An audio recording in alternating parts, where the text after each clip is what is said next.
Je veux bénir le Seigneur pour ce qu'il a fait lorsque nous sommes allés en vacances. C'est pour vous montrer vraiment la main du Seigneur, sa fidélité et son amour. Et le Seigneur nous dit de lui rendre grâce en toutes choses. Donc tout ce qui est fait, c'est pour la gloire de Dieu. Donc ce que je veux dire, c'est vraiment pour bénir le Seigneur, pour lui rendre grâce pour tous ses bienfaits. Lorsque nous sommes partis, en fait, on devait aller rendre visite à ma cousine. On était à Montréal, mais on devait aller aux États-Unis rendre visite à ma cousine. Et comme on prenait le bus est très long, donc, parce qu'il s'arrête à tous les arrêts et tout.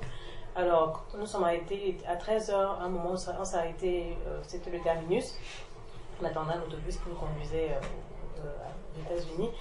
Mais on avait faim. On s'est dit, bon, on voulait prendre quelque chose pour les enfants. Mais seulement, juste à peine sorti, on nous dit non, mais il y a l'autobus qui arrive, donc on n'a pas eu le temps. J'ai dit, c'est pas grave, le Seigneur pourra.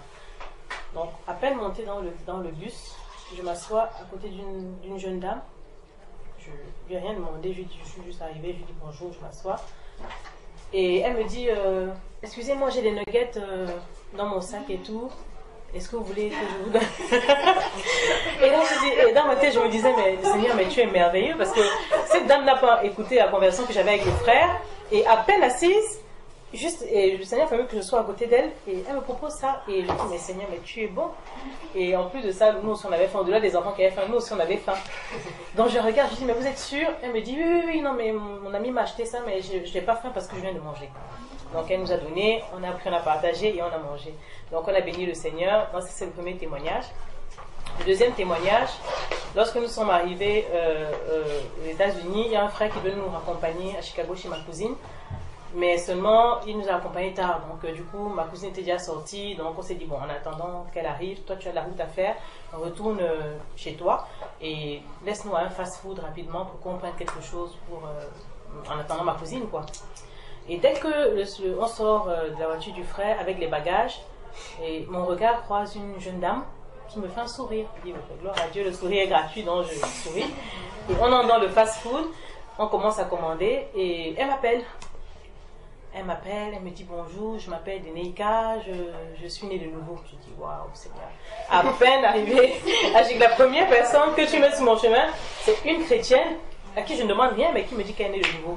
Je dis, mais Seigneur, je bénis ton nom parce que c'est toi qui sais pourquoi tu as permis cette rencontre et tout.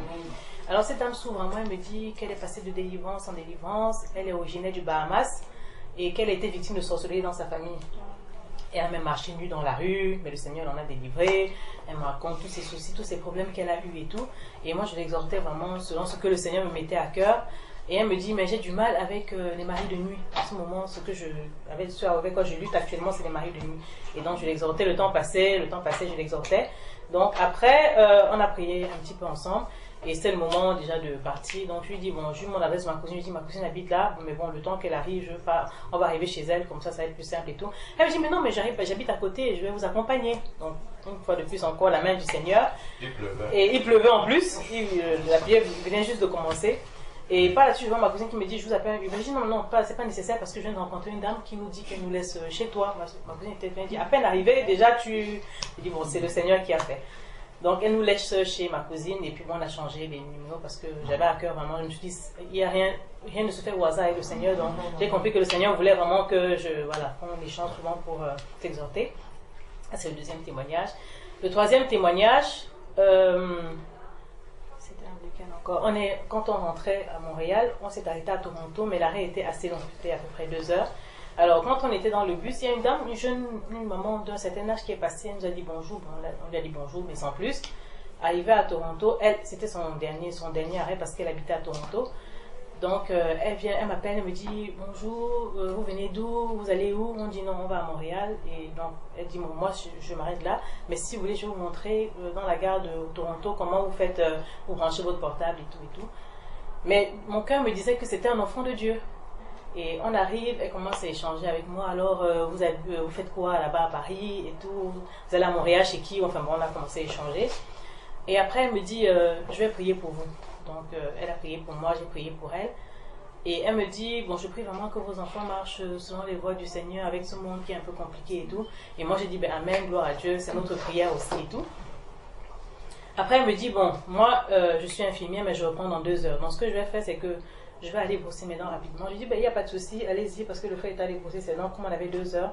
Donc mon mari, allez, je garde vos affaires et puis vous allez, vous revenez et tout. Et après, elle me dit, mais vous prenez quoi comme petit déjeuner? Je dis, mais il n'y a pas de souci, on a 2 heures d'attente, donc j'ai le temps. Elle me dit, non, ok, d'accord, je vais aller brosser mes dents et puis je reviens. Donc elle est allée, elle est restée un moment quand même et tout. Après, elle revient avec des gâteaux, des chocolats chauds, du thé. Et là, j'étais là comme ça, je dis, mais Seigneur, c'est pas possible.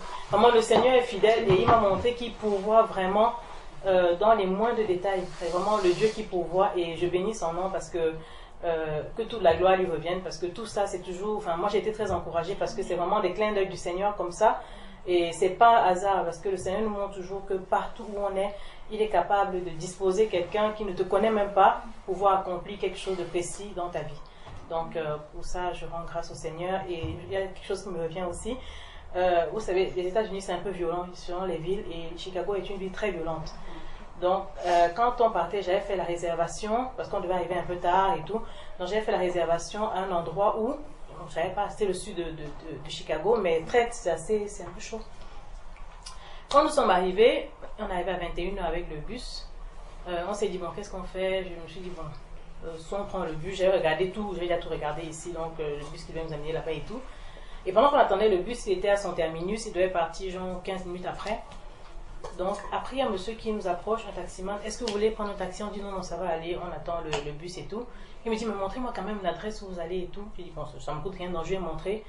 Et puis il me dit, c'est un conseil que je vous donne, mais vous n'êtes pas obligé de venir avec moi. Mais je vous conseille de ne pas aller là-bas à cette heure-ci, comme ça, tout seul. Parce que là où le bus va vous laisser, il y a encore une distance pour arriver à l'hôtel. Bon, tout de suite on s'est dit, bon, en général les taximans, ça les arrange, il va tout faire pour te décourager de prendre le bus et tout. Mais au fur et à mesure qu'il parlait, sa voix était insistante et quelque chose me mettait à cœur. Je disais au frère, non, vraiment, tel qu'il insiste, je pense qu'il vaut mieux pas insister. Donc je lui ai dit, bon, ça coûte combien d'arriver jusqu'à là-bas? Il m'a dit, bon, il m'a dit $30. J'ai dit, bon, est-ce que 25 ça vous va et tout? Et puis il est parti. Parce qu'il dit non, je vous donne juste l'information, vous n'êtes pas obligé. Je lui dis non, mais finalement ça nous convient que vous nous ameniez et tout.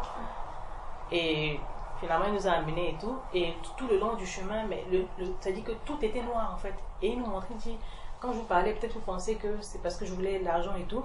Mais moi je suis à Chicago, je vis à Chicago depuis longtemps. Et Chicago est une des villes les plus violentes des États-Unis. Donc, il nous a montré tout le monde. Je lui ai dit, regardez tout ce que vous devez traverser. En plus, vous êtes des bonnes cibles. Parce que quand vous voyez des bagages, on sait forcément que vous êtes des étrangers. Et ces gens-là, parce que les gens qui sont dans le sud, c'est des gens qui sont un peu dans la misère, qui fument la drogue et tout. Les gens disent, c'est des gens qui n'ont rien à faire. Donc, eux, c'est l'argent qui les intéresse. Donc, si vous restez à un endroit où vous sortez, ils vous attrapent. Et tant qu'ils n'ont pas l'argent, vous ne bougez pas. Donc, on a vraiment vu aussi la main du Seigneur au travers de ce taximan. On s'est dit, mais si on avait pris le bus, on ne sait pas, mais le Seigneur a permis qu'ils viennent là pendant qu'on attendait, parce que le côté des taxis était de l'autre côté et on était du côté des bus. Donc le Seigneur a permis vraiment qu'ils viennent nous alarmer là-dessus. Et quand il nous a déposés, on a vraiment compris que c'était vraiment un risque à cette heure-là, parce que le temps passé, il était à 22h.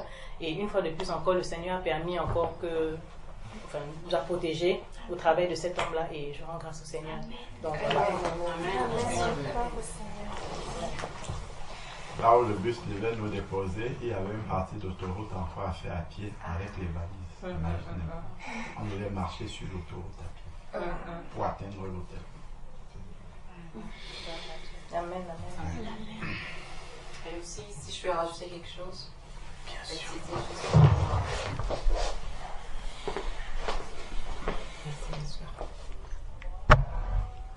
Au fait, c'est juste pour rendre grâce à Dieu. Parce que je sais que de jour en jour, le Seigneur, il travaille avec moi. Et aussi, le Seigneur, il m'a délivré du siècle présent et aussi du regard des autres. Parce qu'avant aussi, je faisais ma vie en fonction du regard des autres. Je voulais toujours, on va dire en quelque sorte, être appréciée par des gens. Même quand je pars quelque part, il faut que je puisse m'intégrer, peu importe. Et le Seigneur, là, il m'a montré que non. Il faut que je dois le plaire à lui et non pas pour personne et non pas me conformer au siècle présent. Et moi, quand je me lève le matin, c'est quand je fais ma prière, je dis au Seigneur, qu'est-ce que je peux faire aujourd'hui qui va te plaire à toi?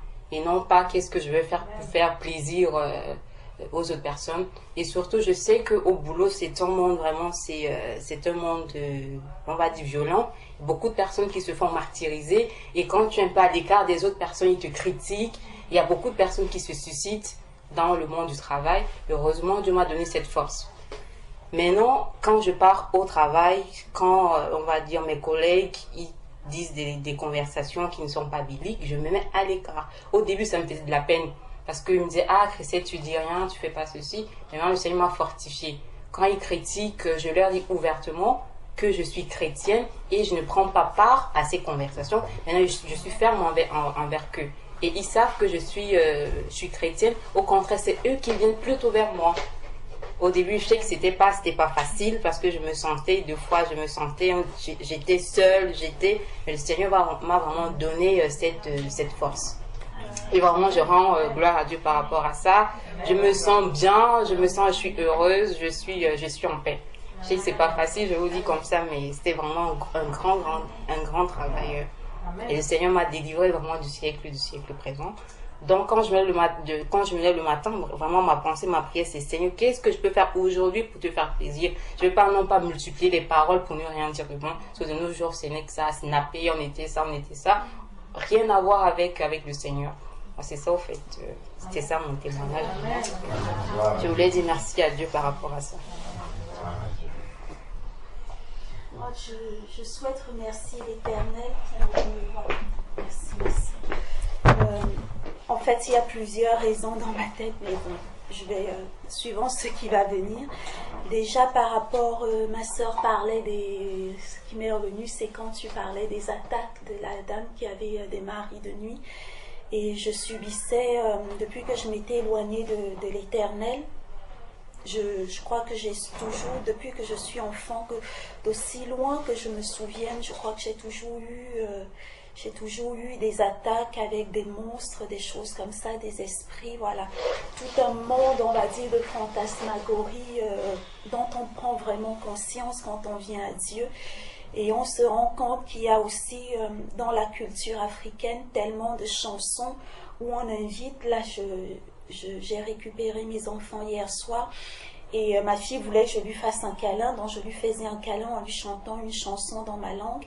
Et je me suis aperçue qu'en fait la chanson disait « Je prie le petit vieux de venir s'occuper de toi ». Et là je me suis dit « Mais qu'est-ce que je suis en train de dire ?» Et en fait c'est plein de choses comme ça, des jeux, des chansons, des choses qu'on invite dans nos vies, on ne s'en aperçoit pas. Et donc là je leur ai dit, voilà, comme je vous ai déjà dit, voilà, quand on chante, quand on parle, quand on dit quelque chose, il ne faut pas dire voilà, des chansons dans des langues dont on ne connaît pas la signification. Il faut éviter de le faire. Et en fait, l'Éternel m'a délivrée parce que je subissais plein d'attaques et j'avais pris l'habitude quand j'allais me coucher. Je finissais de prier et après je faisais des remontrances à mon âme. Voilà, je lui disais, voilà, tu connais la volonté de Dieu, il ne faut pas faire ceci, il ne faut pas faire cela, il ne faut pas t'énerver, il ne faut pas taper voilà, des tas de choses, il faut éviter. Si tu vois un esprit qui vient te dire l'épouser ou des choses comme ça, il faut fuir. Et je lui faisais vraiment des remontrances en me disant, voilà, moi je suis plus en possession à ce moment-là, donc c'est à toi de prendre le relais. Et en fait, je me suis aperçue que ça marchait pas. Et donc la prière était éternelle, mais coupe tous ces liens-là qui restent dans ma vie, qu'est-ce qu'il faut que je fasse d'autre? Coupe tous ces liens. Et puis successivement, c'est même pas successivement, c'est je crois il y a de cela 2 ou 3 semaines, il m'a amené sur l'enseignement sur la délivrance avec la mer Rouge, où le frère disait, en fait, maintenant c'est à nous de croire à ce qui s'est passé. Et donc j'ai dit à l'Éternel, oui, en fait, je te demandais, qu'est-ce qu'il reste à faire? En fait, c'était simplement de croire en sa parole, que voilà, tu t'es baptisé, tu t'es repenti, donc tout ça n'a plus rien à faire dans ta vie. Donc voilà, c'est maintenant à toi de prendre la puissance. Et là, ça fait depuis 3 semaines, plus d'attaques, plus rien quand je dors. Au contraire, quand je me couche, quand je me réveille le matin, je me sens tellement apaisée. Il y a encore des choses, mais c'est tout autour de moi, ça ne vient plus m'attaquer. Et quand je me réveille, j'ai l'impression qu'il y a, en fait, l'Esprit de Dieu. Je ne me rappelle généralement plus de ces rêves-là, mais c'est comme si pendant la nuit, voilà, mon âme était assise et Dieu déroulait sa parole. Il me disait à mon âme, tu vois ceci. J'ai vraiment l'impression qu'il vient apprendre des choses à mon âme pendant la nuit. Et voilà, je le bénis vraiment et je le loue. Et l'autre témoignage, c'est pour, voilà, j'ai cette cicatrice qui reste à la main. J'étais en train de faire la cuisine en début de semaine et là je mets la viande dans de l'huile chaude et là une grosse plaque est venue, voilà, qui s'est déposée sur ma main, de l'huile bouillante, et tout de suite je suis allée mettre voilà, de l'huile et du sel en me disant bah voilà la cloque qui allait sortir. Et là j'ai dit bah non, il faut pas déjà que je confesse qu'il va y avoir une cloque, et j'ai prié l'Éternel. Je lui ai dit bah que il advienne ce que tu as décidé, mais voilà, moi je voudrais pas de cloque. Et en fait j'ai eu une brûlure, ça fait très très mal. Et au fur et à mesure, et en fait, il n'y a pas eu de cloque, ça a juste noirci. Et je bénis l'Éternel pour cela. L'autre témoignage, c'est parce que je me trouve ici au milieu de vous. Voilà, il y a eu tout un concours de circonstances, commençant par l'appel de ma sœur Déborah, oui, ma sœur m'a dit, en fait, elle appelait plein de sœurs pour prendre connaissance. Et là, elle m'a annoncé qu'elle allait se baptiser. Et là, tout de suite, je me suis dit, ah, si tu te baptises, je vais y être, je vais pouvoir venir. Parce que mes enfants avaient vu mon baptême et voilà. Comme je suis dans un contexte compliqué, on leur a dit, bah, elle va aller se noyer, c'est n'importe quoi qu'elle est en train de faire. Je me suis dit, c'est la bonne occasion. Et puis, du coup, ça va me permettre aussi d'être, parce que quand on est isolé tout seul, voilà, on essaye de tenir, on tient vraiment avec la force de Dieu. Mais voilà, c'était l'occasion pour moi de me retrouver dans la communion fraternelle.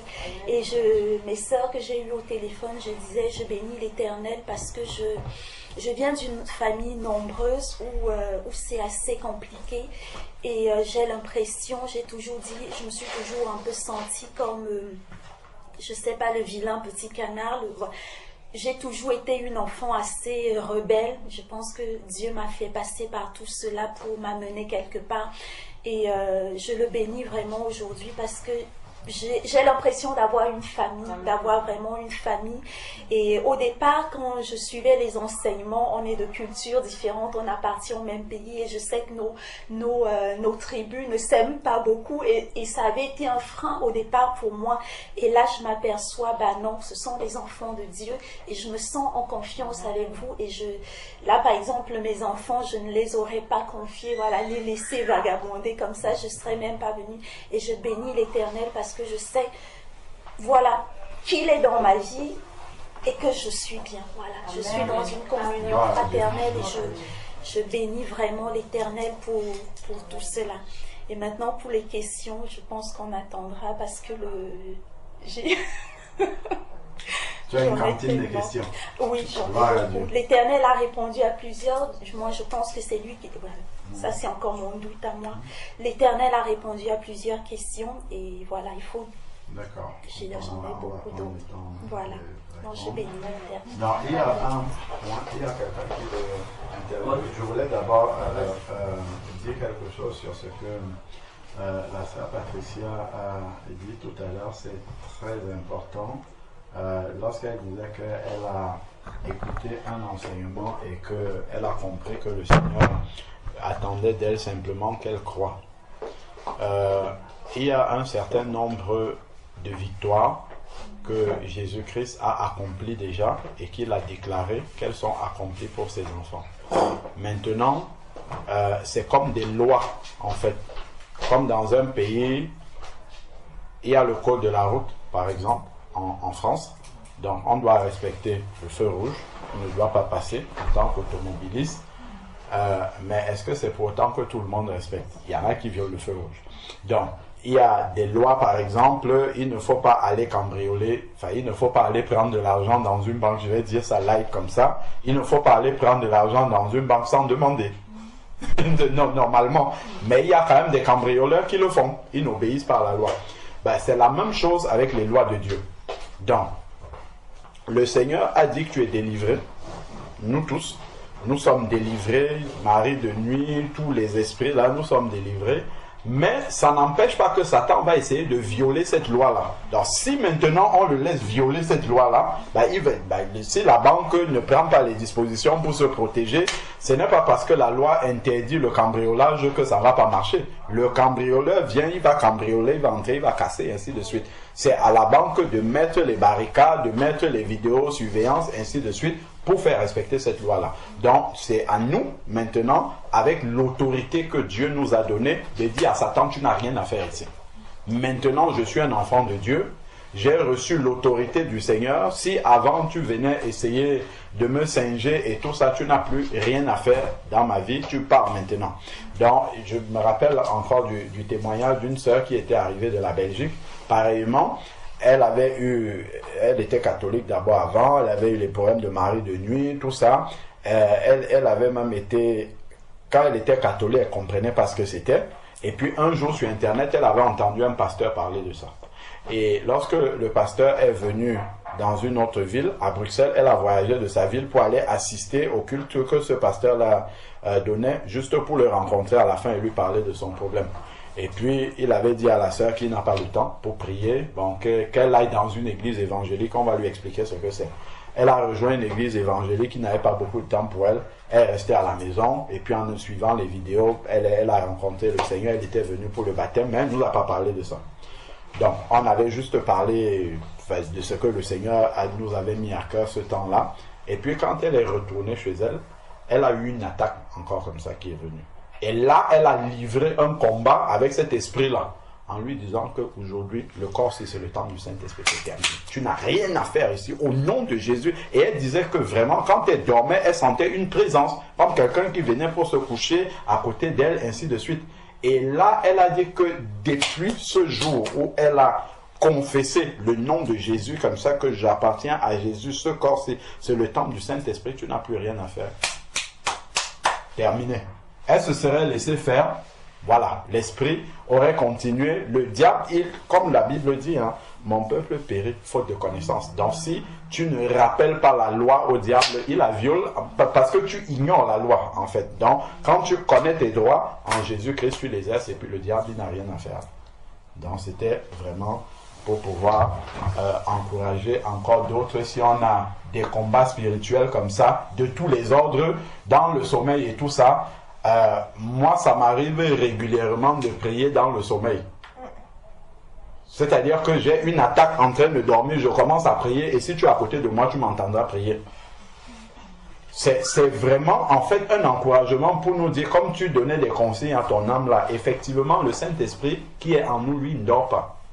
Quand notre chair est fatiguée, elle dort, mais l'Esprit de Dieu, lui, continue à veiller, à vivre. C'est d'ailleurs pour ça que tu peux méditer un passage comme ça sans avoir un songe. Le lendemain, tu te lèves, tu lis le passage là et puis il y a un éclairage qui arrive. Quand est-ce que c'est venu? Dans ton sommeil, en fait, l'Esprit de Dieu a continué à travailler. Quand tu vas le lire là, ça va s'éclairer directement. C'est parce que l'Esprit de Dieu, lui, il a continué à te donner cette connaissance-là, malgré que ta chair était fatiguée et que tu dormais. C'est vraiment, d'ailleurs, au lieu de trop parler, c'est plus facile de lire un verset. Regardons dans Exode chapitre 13. Exode chapitre 13. Et ça va nous encourager. Parce que des fois, tu vas voir un chrétien, un enfant de Dieu, il a tellement peur, il va peut-être dormir avec la lumière, ainsi de suite, comme si la lumière que tu allumes dans ta... Ça ne fait pas peur au diable. S'il doit venir combattre avec toi, il viendra. Mais ce qui est la chose la plus importante, c'est de connaître ton identité en Christ. Parce que quand le diable voit un enfant de Dieu qui connaît son identité, c'est lui qui tremble. Quand Jésus arrivait quelque part, il n'avait même pas besoin de dire aux démoniaques, c'est moi qui suis Jésus. Ce sont quand on regarde dans Matthieu 8, les démoniaques qui étaient dans les sépulcres là. Quand Jésus arrive sur le rivage, c'est lui qui court, il vient se prosterne devant Jésus, il dit, Jésus, fils de Dieu, qu'y a-t-il entre toi et moi? Es-tu déjà venu nous tourmenter avant la fin? Donc même quand des esprits mauvais voient un enfant de Dieu, ils savent que ça là c'est un enfant de Dieu. Parfois tu peux arriver quelque part, tu vois l'atmosphère change. Les gens commencent à s'énerver, ou bien il y a des choses qui commencent à se bousculer, ou même ta présence dans une maison, des choses que tu ne sais pas. Les gens commencent à s'embrouiller. En fait, c'est parce que ton esprit, juste l'esprit qui est en toi, dérange. Je me rappelle encore d'un frère qui était au milieu de nous, un frère ivoirien. Son frère était malade au pays. Toute sa famille sont convertis. Et le frère, il a atteint vraiment un stade d'évolution dans sa santé où il était près de la mort. Et la famille a perdu tout espoir. Ils ont tellement perdu espoir qu'ils sont allés appeler une femme guérisseuse pour venir à l'hôpital pour pouvoir faire ce qu'elle allait faire pour que le frère puisse être guéri. Et il paraît, d'après ce que le frère nous a dit, que quand la femme est entrée comme ça dans la chambre de son petit frère, elle a regardé les membres de la famille, elle regarde, et puis elle est sortie. Elle a dit, vous ne savez pas ce que vous avez, et elle est partie. C'est-à-dire que la présence de toute une famille comme ça, de convertis, y compris le malade là, l'Esprit de Dieu en eux ne pouvait pas permettre qu'elle puisse faire ce qu'elle allait faire. Pourtant, elle était payée pour venir le faire, hein, mais elle n'a pas pu le faire. Elle leur a juste dit, vous ne savez pas ce que vous avez en vous, et elle est sortie, elle est partie. Donc bien souvent, nous les enfants de Dieu, nous ne savons même pas l'esprit qui habite en nous. À plus forte raison, pouvoir vraiment prendre notre position en Christ et déclarer justement la victoire que Christ a accomplie à la croix. Quand le diable voit un enfant de Dieu qui commence à faire ça, le diable, il commence à trembler, commence à paniquer. Comme cet homme de Dieu là, dont on prend souvent l'exemple, George Muller qui dormait comme ça dans sa chambre, et puis il entend un bruit, il ouvre les yeux, il voit le diable qui est incarné devant lui, ah c'est seulement toi qui es là, et puis il continue à dormir. Le diable est parti, parce qu'il sait bien que celui-là, il connaît ses droits en Christ, il sait que je ne peux pas le toucher. Quand on regarde dans Job chapitre 1, quand Job vient au milieu de la réunion des enfants des fils de Dieu, qu'est-ce que Dieu lui demande? Où étais-tu? J'étais parcourir la terre, voilà, et m'y promener. Et c'est Dieu qui lui demande, as-tu vu mon serviteur Job? Et Satan commence à dire, c'est parce que tu l'as protégé ainsi, parce que Satan a vu la protection de Dieu sur lui. Et il ne pouvait pas le toucher, parce que s'il pouvait le toucher, il l'aurait touché, il aurait fait ce qu'il... Mais il ne pouvait pas le toucher jusqu'à ce que Dieu lui donne la permission de pouvoir le faire. Donc c'est vraiment important d'avoir cette assurance-là dans nos cœurs, et ça nous permettra vraiment, lorsque nous sommes confrontés au combat spirituel, de savoir qui nous sommes en Christ. Donc, Exode chapitre 13, verset 21. Exode chapitre 13, donc on peut prendre à partir du verset 20. Il est écrit, nous savons que ce que les Israélites ont vécu, en fait, c'est la préfiguration de ce que l'Église vit avec Christ. Donc, c'est écrit ici, ils partirent, ça ce sont les enfants d'Israël qui sont partis d'Égypte, ils partirent de Sukkot et campèrent à Étam, à l'extrémité du désert. L'Éternel allait devant eux le jour dans une colonne de nuée, pour les guider sur le chemin, et la nuit dans une colonne de feu pour les éclairer, afin qu'ils marchent jour et nuit. La colonne de nuée ne se retirait pas de devant le peuple pendant le jour, et la colonne de feu pendant la nuit. La colonne de nuée et la colonne de feu, c'est l'image du Saint-Esprit. C'est ce que 1 Corinthiens chapitre 10 nous dit. Donc on comprend ici que jour et nuit, le Saint-Esprit ne se retire jamais. Jamais, jamais, jamais, jamais. Donc, regardons ce que la colonne de feu a fait là. Allons maintenant dans Exode 14.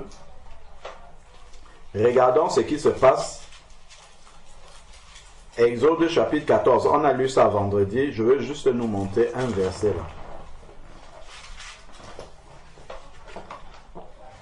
Voilà. Prenons à partir du verset 19.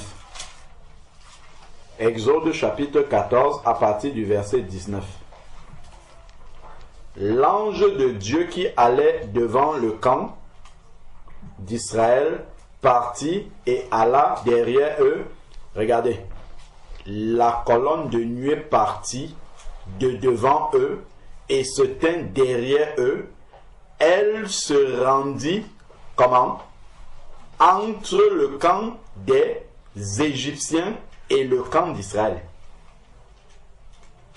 Je répète, c'est très important de connaître la parole de Dieu. Parce que, en connaissant cette parole-là, nous comprenons le monde spirituel également, et il y a des choses qui ne vont plus nous faire peur.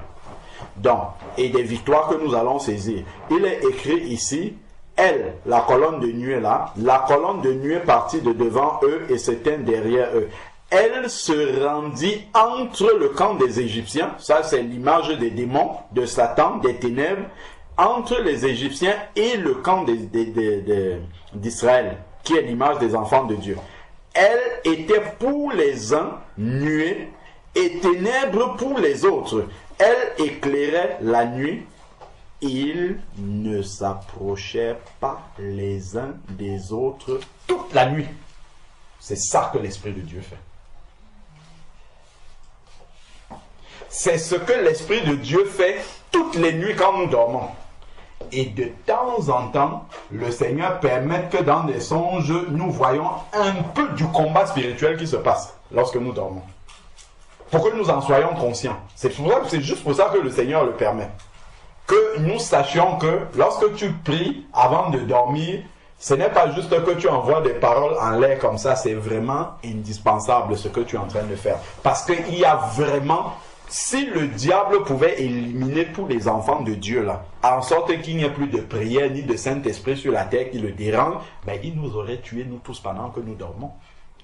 C'est vraiment parce que l'Esprit de Dieu, comme nous sommes en train de lire, là, met une séparation entre son camp et nous, et combat. La nuit gardait les Égyptiens dans les ténèbres là-bas. C'est pour ça que tu peux dormir comme ça tranquillement. Le matin, tu te lèves, tu es content. Après, de temps en temps, il y a eu un combat spirituel. Tu dis, j'ai combattu cette nuit. En fait, c'est que les anges combattent toutes les nuits pour toi, mais en fait, tu ne le sais pas. Parce que Satan ne dort pas.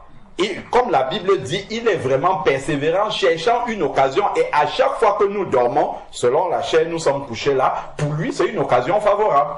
Où il va venir essayer de taper. Tout le temps, il va venir essayer de taper. Mais comme la Bible nous dit bien que les anges de l'Éternel campent autour de ceux qui le craignent.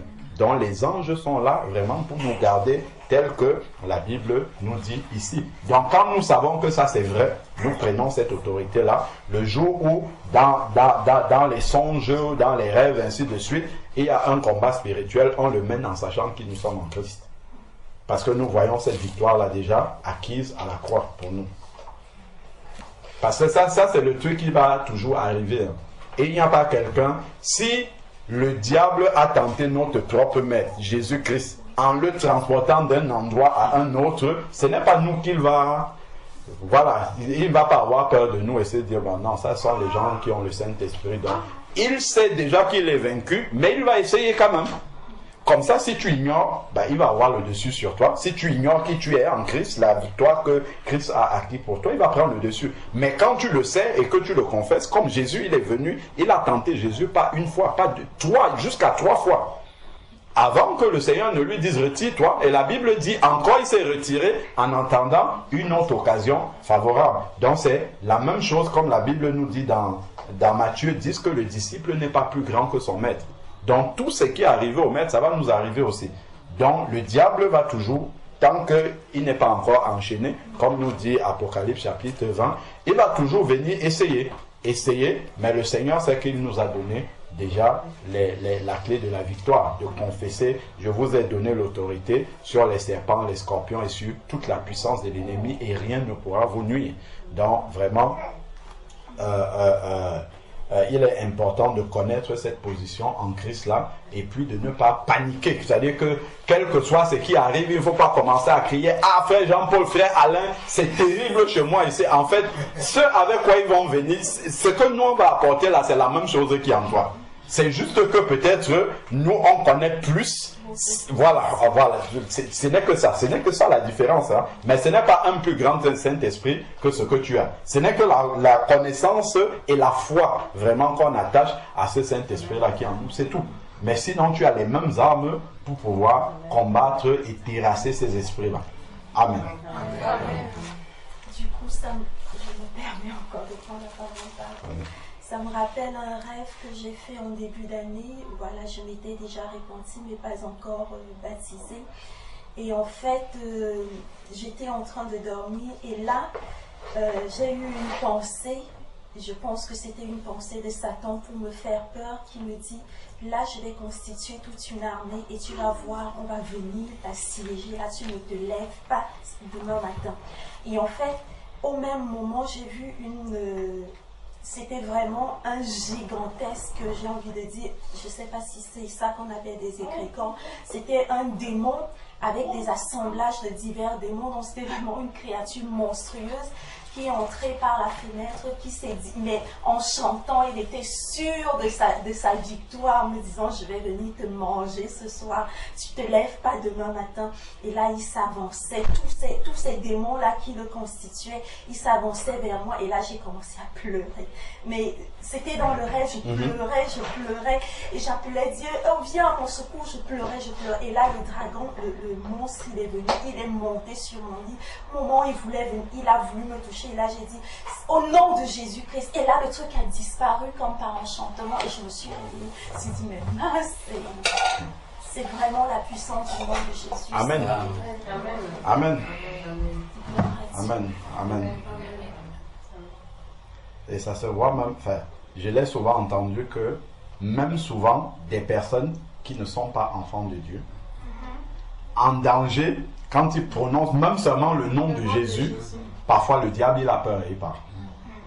Même des païens. À plus forte raison, quelqu'un qui a vraiment reçu l'autorité comme enfant de Dieu d'appeler ce nom. Amen.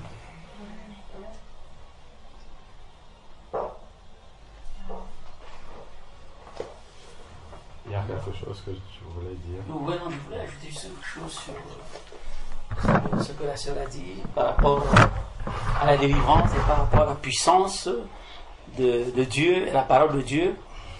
Et je veux aussi dire que pour parler du combat que Dieu mène pour nous, vraiment si Dieu nous ouvre seulement les yeux pour voir tout ce qu'il fait pour nous, pendant que nous sommes vivants, pendant que nous dormons, pendant que nous sommes là, s'il nous montre seulement tous les dangers qu'il nous fait éviter, tous les combats qu'il mène pour nous, nous allons lui rendre grâce toute la vie, durant toute la vie. Parce que nos yeux ne voient pas. Mais s'il nous donne seulement le petit collier là, spirituel, et qu'il ouvre nos yeux pour qu'on voit tout ce qu'il combat pour nous, mais c'est énorme. Nous allons savoir que le Seigneur fait un travail énorme pour nous. Énorme. Mais comme nous ne voyons pas, bon, l'homme est fait en sorte qu'il doit voir tout. Il aime voir pour accepter, pour croire. Et c'est pour ça qu'au niveau même du baptême, quand on se baptise, on veut voir tout de suite que le Seigneur est en train d'agir, on a déjà changé. On change. Mais après le baptême, on doit considérer que notre ancienne vie est morte. Notre ancienne vie, on vient de l'enterrer là. Et on doit avoir ça, on doit l'accepter avec foi. Qu'on n'est plus les mêmes personnes. Maintenant, nous sommes ressuscités. Quand nous sortons de l'eau, nous sommes ressuscités et nous sommes en Jésus-Christ maintenant. Notre ancienne vie est derrière nous. Et on doit prendre ça avec avec la foi. Et non seulement notre ancienne vie est derrière nous, mais maintenant, c'est Dieu qui agit en nous avec toute la puissance que le Seigneur a. On l'appelle tout-puissant, on l'appelle éternel des armées, on l'appelle Dieu tout-puissant. Mais à travers nous, il agit beaucoup. Il agit beaucoup à partir du moment où nous sommes devenus ses enfants. On doit l'accepter avec foi. Et c'est la foi qui est très très importante dans notre vie. La foi est très très très importante. Tant qu'il n'y a pas de foi dans la parole de Dieu, tant qu'il n'y a pas la foi en ce que Dieu nous dit, tant que nous ne croyons pas vraiment à la parole de Dieu, Dieu ne va pas se manifester vraiment puissamment en nous. Il va nous laisser, voilà. Mais il faut avoir la foi en ce que nous faisons. Il faut avoir la foi au Père. Parce que je disais encore à ma soeur aujourd'hui que nous avons notre papa à la maison. Nous dormons tranquille. Nous avons notre papa dans la vie de tous les jours. Nous dormons tranquille parce que nous savons que papa, il va nous donner à manger. On ne se casse pas la tête. Nous dormons tranquille parce qu'on sait que papa va s'occuper des petits détails et tout. Mais nous avons le grand papa, le Père, le roi des rois, le Seigneur des seigneurs avec nous. Mais ne nous inquiétons pas, faisons-lui confiance. Faisons-lui confiance. Il connaît mieux que nous-mêmes tous les paramètres de notre vie. Il connaît mieux que nous-mêmes ce que nous voulons. Nous, on doit lui faire confiance en tout. C'est pas facile parce que les hommes aiment voir. Et c'est comme ça que Satan réussit à nous avoir parce qu'il nous montre des choses. Il nous montre, et nos yeux voient, et notre cœur est attiré aussi par ça. Parce que nous voyons. Mais Dieu nous a dit, la foi vient de ce qu'on entend. Et ce qu'on entend vient de la parole de Dieu. On doit croire en la parole de Dieu. Croire qu'on est mort. Croire qu'on est mort et qu'on est ressuscité en Christ. On est maintenant à Christ. Notre vie est cachée en Christ maintenant. Quelqu'un vient nous chercher demain, il ne nous verra plus. C'est Christ qui va voir. Quelqu'un nous veut du mal, il veut nous attaquer, c'est Christ qui va voir. Il ne nous verra plus. Notre vie est cachée en Christ. Donc vraiment, il faut qu'on accepte ça avec foi. Que le Seigneur, c'est le Tout-Puissant.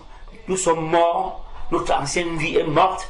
Ne nous culpabilisons plus que j'avais fait ceci dans le temps, j'étais comme ci, j'étais comme ça. C'est fini, c'est terminé, on a enterré.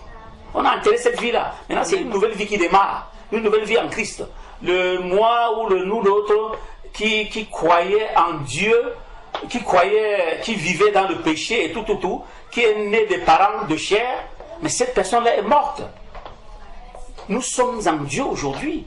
Si on nous demande qui suis, si on me demande aujourd'hui qui suis-je, qui est-ce que je suis, qu'est-ce qu'on on va dire?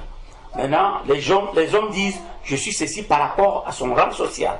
Je suis cela par rapport à ma vie sociale, à la vie sociétale, à ce que je suis dans la vie. Mais nous, chrétiens, mais on est des enfants de Dieu. On n'est plus attachés à la société. Amen. On est là comme ça dans la société, mais on n'est plus attaché. Quand on nous demande aujourd'hui pour nous présenter, on ne doit plus se présenter comme les hommes du monde se présentent. Alors moi je suis ingénieur, je suis journaliste, je suis médecin. Aux yeux de Dieu, ça c'est le nous sociétal, ça. Mais nous avons un nous en nous. Nous sommes des enfants de Dieu maintenant. Nous ne sommes plus des enfants qui sont... Nous ne sommes plus du monde. Nous sommes dans le monde, mais nous sommes dans le monde, mais nous ne sommes plus du monde. Donc vraiment, il faut qu'on essaye de prendre ça avec foi. Prendre notre nouvelle vie avec foi. Ne pas chercher à voir les choses pour accepter, mais accepter ce que Dieu nous promet déjà dans sa parole. Accepter ce que Dieu nous dit déjà dans sa parole. C'est très très très important. Prends ça avec foi. Et c'est quand on prend ça avec foi que voilà, la manifestation sera visible par tout le monde. Mais si nous ne prenons pas la parole avec foi, nous allons agir n'importe comment, nous serons ballottés à gauche, à droite et tout. Voilà, c'est vraiment ce que j'avais à ajouter par rapport à ce que la sœur avait dit là. Amen. Amen. Amen. Amen. C'est vraiment touchant, édifiant, ce que tonton Nicanor est en train de dire. Quand il parlait, il y a une réflexion qui me venait à l'esprit. C'est que nos enfants ne nous ont jamais demandé papa, est-ce qu'on va manger demain?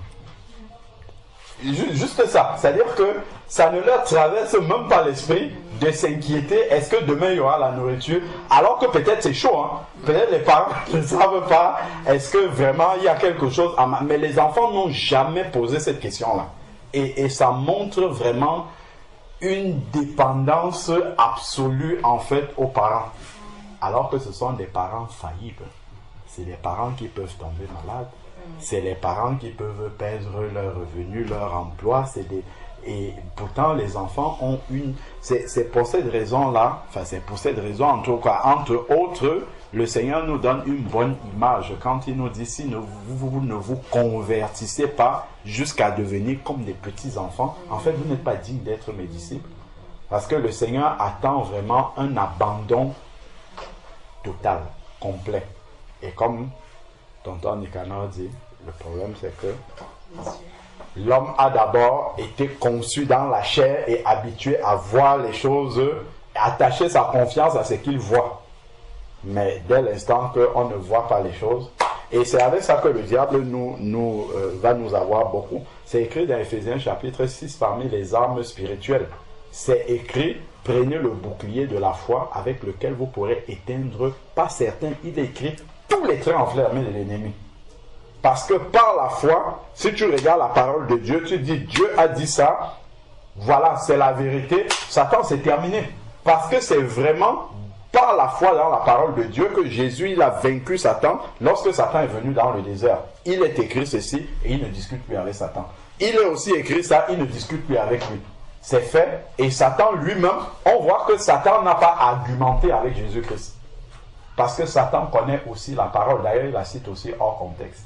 Il la connaît. Donc quand on lui rappelle la parole, il sait qu'il doit simplement obéir. Et quand on regarde dans Apocalypse chapitre 20, lorsqu'on donne beaucoup de, comment dire, beaucoup d'autorité à Satan, quand on regarde Apocalypse chapitre 20, moi ça m'impressionne souvent quand je lis ça. C'est un ange qui est venu enchaîner Satan. Ce n'est même pas Jésus qui est venu pour faire. C'est un ange comme ça qu'on a envoyé et Satan n'a rien fait parce qu'il ne peut rien faire. Il n'a vraiment rien fait. L'ange est venu, on va t'enchaîner pour 1000 ans, tu vas aller dans l'abîme. Il n'a rien fait. Si vraiment il avait la puissance, l'autorité de pouvoir répondre, il aurait riposté. Et là, ce ne sont pas des démons, c'est Satan lui-même. Il a été enchaîné par un ange. L'ange est venu, c'est écrit dans Apocalypse 20. L'ange est venu, l'ange l'a attaché, on va te mettre dans l'abîme là-bas, et tu vas y rester pour 1000 ans. Et il n'est pas sorti. S'il pouvait sortir, il n'est pas sorti. Donc, ça montre vraiment l'autorité que le Seigneur a par rapport au diable. Et cette autorité-là, il nous l'a donnée également. Amen. Il nous l'a vraiment donnée. C'est important de lire ces chapitres-là pour voir que l'homme, les anges n'ont pas été créés à l'image de Dieu. Est-ce qu'on sait ça? Regardons un peu la parole du Seigneur. C'est important vraiment d'être que notre intelligence soit vraiment renouvelée pour qu'on sache réellement qui nous sommes spirituellement. Si vraiment les enfants de Dieu nous savions, nous réalisions et que notre pensée soit constamment renouvelée par rapport à cette réalité-là de qui nous sommes en Christ.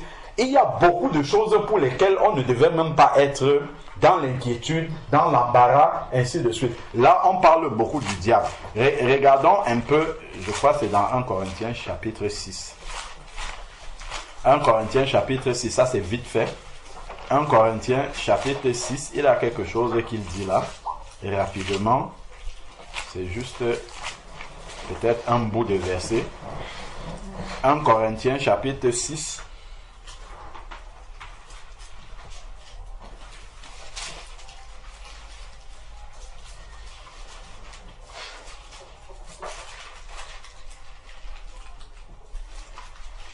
Non.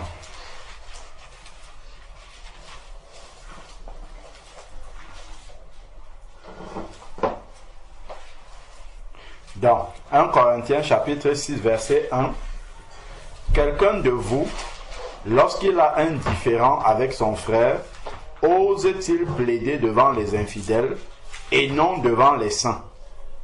Ne savez-vous pas que les saints que nous sommes jugeront le monde? Et si c'est par vous que le monde est jugé, serez-vous indigne de juger les affaires? C'est pas le contexte, le fond même qui m'intéresse, mais il y a des vérités là qu'ils disent. 1. Nous devons juger le monde. Et si c'est par vous que le monde est jugé, serez-vous indigne de juger les affaires de moindre importance? Ne savez-vous pas que nous jugerons les anges? Pour pouvoir juger les anges, en fait, ça veut dire que nous sommes dans la création de Dieu au-dessus des anges. Parce que nous avons été créés à l'image de Dieu, à sa ressemblance. Donc nous sommes au-dessus des anges. Bon, alors maintenant, ayant cette connaissance que nous sommes au-dessus des anges, lisons maintenant Apocalypse chapitre 20. Voilà. Apocalypse chapitre 20, verset 1. Comme le frère a dit. Apocalypse chapitre 20, verset 1. Puis je vis descendre du ciel un ange qui tenait la clé de l'abîme.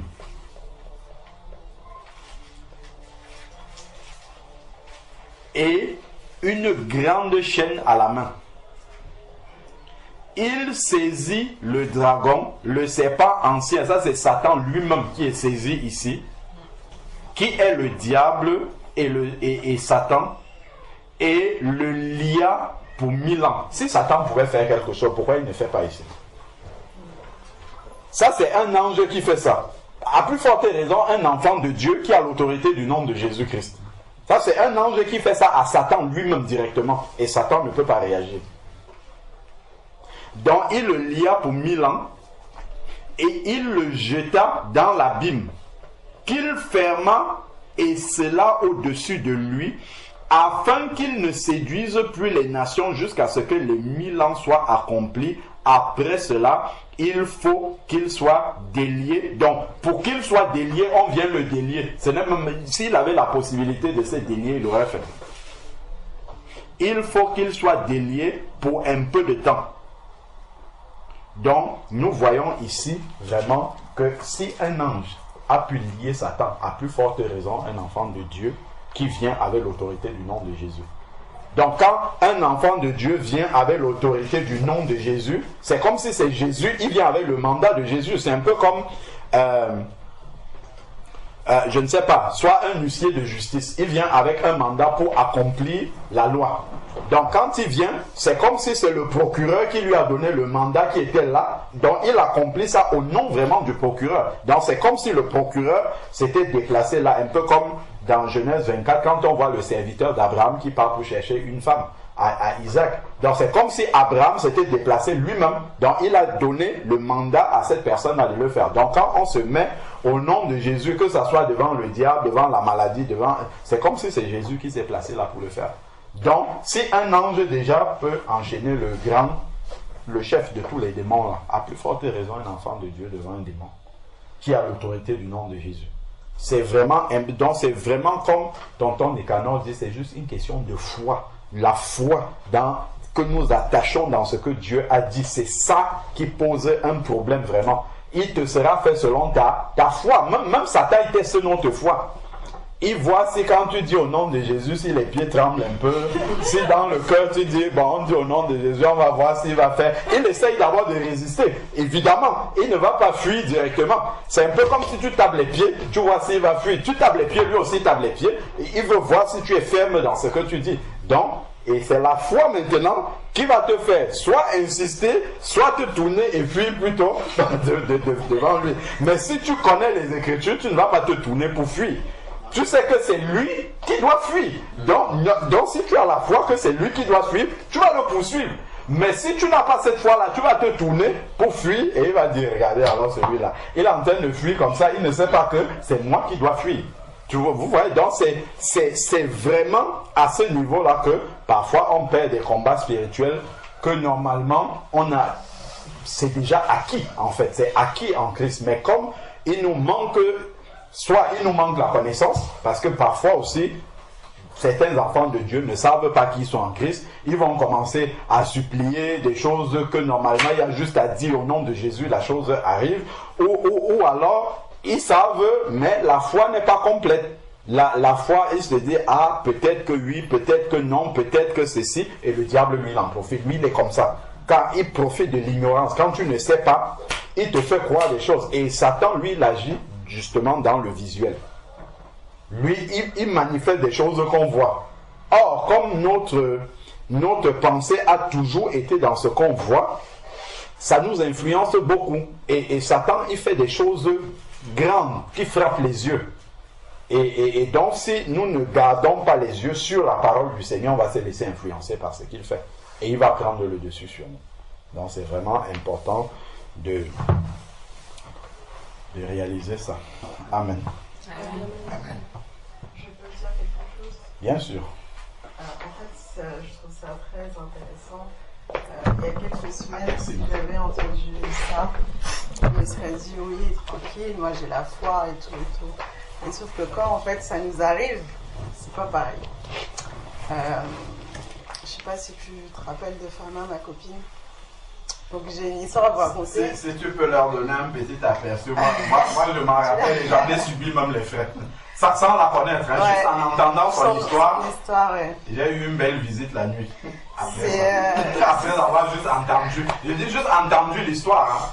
J'ai eu une belle visite la nuit. C'est une copine à moi, on s'est connus à la banque. Elle a un mari de nuit, elle est musulmane, elle est mauritanienne.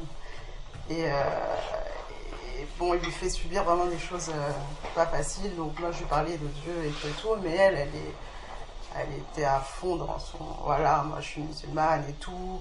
Elle va voir tous les imams de l'Île-de-France, de Drancy, du Plan-Ménil, bref. Ils font parler l'esprit, mais ils n'arrivent pas à le faire sortir. Je lui dis, mais attends, je comprends pas et tout. Tu dis que c'est la vérité, mais pourquoi ils n'arrivent pas à le faire sortir? Bah, Hélène, c'est pas comme ça, il faut qu'il parle l'esprit. J'ai dit, ah d'accord, et tout, bon, si tu veux, et tout. Et elle était partie en Mauritanie, dans un hôpital islamique. Ils lui ont fait des choses que j'avais jamais entendues. Des transfusions de sang coranisé, des choses bizarres comme ça. Et j'avais mal au cœur, parce que c'est mon amie, je l'aime vraiment beaucoup. Et je lui dis, mais c'est pas normal, mais si Hélène, c'est ça, l'esprit il est parti. Mais moi je savais qu'il n'était pas parti parce que je le sentais. Donc j'étais partie au restaurant avec elle après mon baptême, ça faisait longtemps qu'on ne s'était pas vu, et je sentais son esprit. Donc c'était très bizarre parce qu'on était très contents de se retrouver, mais en même temps je sentais son esprit et il y avait une gêne. Elle savait que j'étais baptisée et tout, bon, j'avais raconté mon témoignage et tout et tout. Bon bref. Il n'y a pas longtemps, il y a 3-4 semaines, j'étais au restaurant avec une copine à moi, à Noisy-le-Grand, et là, on parle de cette copine-là, et elle a éteint son téléphone, et on trouvait ça bizarre qu'elle éteigne son téléphone, et on s'est inquiété, donc on est parti jusqu'à Duny, Noisy jusqu'à Duny, et c'était un vendredi, c'était un soir de veillée et tout. On arrive, qui je vois? Un démon. C'est-à-dire, c'est pas ma copine, c'est elle que je vois. Je regarde, je la regarde comme ça. Et là, je commence à trembler. C'est pour ça que je dis oui, c'est facile à dire, mais quand on est devant le fait accompli, c'est pas pareil. Hein. Et là, je me suis dit, quoi? Comment ça se fait? Je vois un démon et tout. J'avais peur, je savais quoi faire, mais je l'ai pas fait. J'ai pas chassé au nom de Jésus et j'étais vraiment pas bien. Et voir un démon, ça fait que 7 mois que je suis là. J'ai vu un démon. Je n'ai jamais vu ça. Et franchement, des fois, je n'endors même pas la nuit. Je me dis, mais c'est ça un démon, mais c'est pas beau un démon, c'est moche. Et en plus, il prenait possession de ma copine. Il m'a regardé comme ça. Je dis, mais qu'est-ce qu'il a vu en moi qui fait que... Mais j'étais tellement impressionnée parce que je n'avais jamais eu ça. Je ne fais pas de rêve bizarre. Et c'est là que je me suis rendu compte, ah ouais, le Seigneur vraiment, il m'aime. Il me protège de tout ça. Mais Seigneur, pourquoi ce jour-là? Et j'ai rien fait. J'ai rien fait. Et j'étais avec une copine à moi, une païenne. Elle a vu le démon, elle a commencé à pleurer. Elle est catholique. Elle a commencé à trembler. Oh, Hélène, ce que tu disais, oh, c'est vrai, c'est la vérité. Oh mon Dieu, mais regarde, c'est pas Fama. Et moi, elle était en larmes. Et je devais gérer les deux. Je dis, wow, Seigneur, qu'est-ce que je fais? Moi, j'ai rien fait. On est resté avec Fama. Du coup, le démon, il n'est pas parti. Il est rentré en elle. Mais bon, c'est Fama. Elle a retrouvé ses esprits. Et je suis partie. Donc le lendemain matin, j'ai pas dormi. Hein. J'étais pas bien. Je dis, oh Seigneur et tout. Je sais que c'est la vérité. J'aurais dû chasser le démon. Non, je dis, mais je l'ai pas fait. Je l'ai pas fait. Pardonne-moi. Donc j'appelle le frère Georges. Après, je commençais à pleurer. Bon, je sais que ça sert à rien de pleurer, mais c'est quand même... c'est bien que tu saches que ça sert à rien de pleurer. Il fallait plutôt agir plutôt que pleurer. Plutôt agir. Tout à fait. Surtout qu'elle est partie en Mauritanie, j'ai aucune nouvelle. Je sais qu'elle est repartie dans son hôpital islamique. Bon, après, le Seigneur m'a consolé, entre guillemets, avec des miracles et tout. Mais un autre jour, je vous raconterai. Mais j'ai encore ça, donc vraiment j'aimerais que vous priez pour moi, pour ma foi. Et franchement, voir un démon, quand on le voit, c'est pas pareil. Moi, quand je lisais au début de ma conversion, je disais, ah ouais, tranquille, je vais le faire. Mais quand c'est devant là, c'est pas pareil. Et voilà. Vous priez pour moi, vraiment. Dans ces situations-là, le parler en langue peut beaucoup t'aider. Beaucoup, énormément même. Énormément, ça peut beaucoup t'aider à vraiment... te recharger rapidement et ne pas rester dans le visible en fait, parce que quand tu parles en langue, tu te charges rapidement et en fait tu n'es pas comment dire, tu es tellement connecté que ce qui est visible, qui est matériel ne t'impressionne pas du tout. Tu vois, en fait, tu rentres dans une autre dimension spirituelle, vraiment, où peu importe ce qu'il y a autour de toi, là, tu es chargé pour affronter. Et c'est à ça, vraiment, que ça peut aider beaucoup. Donc, on va prier pour toi, pour ta foi. Pour ma foi.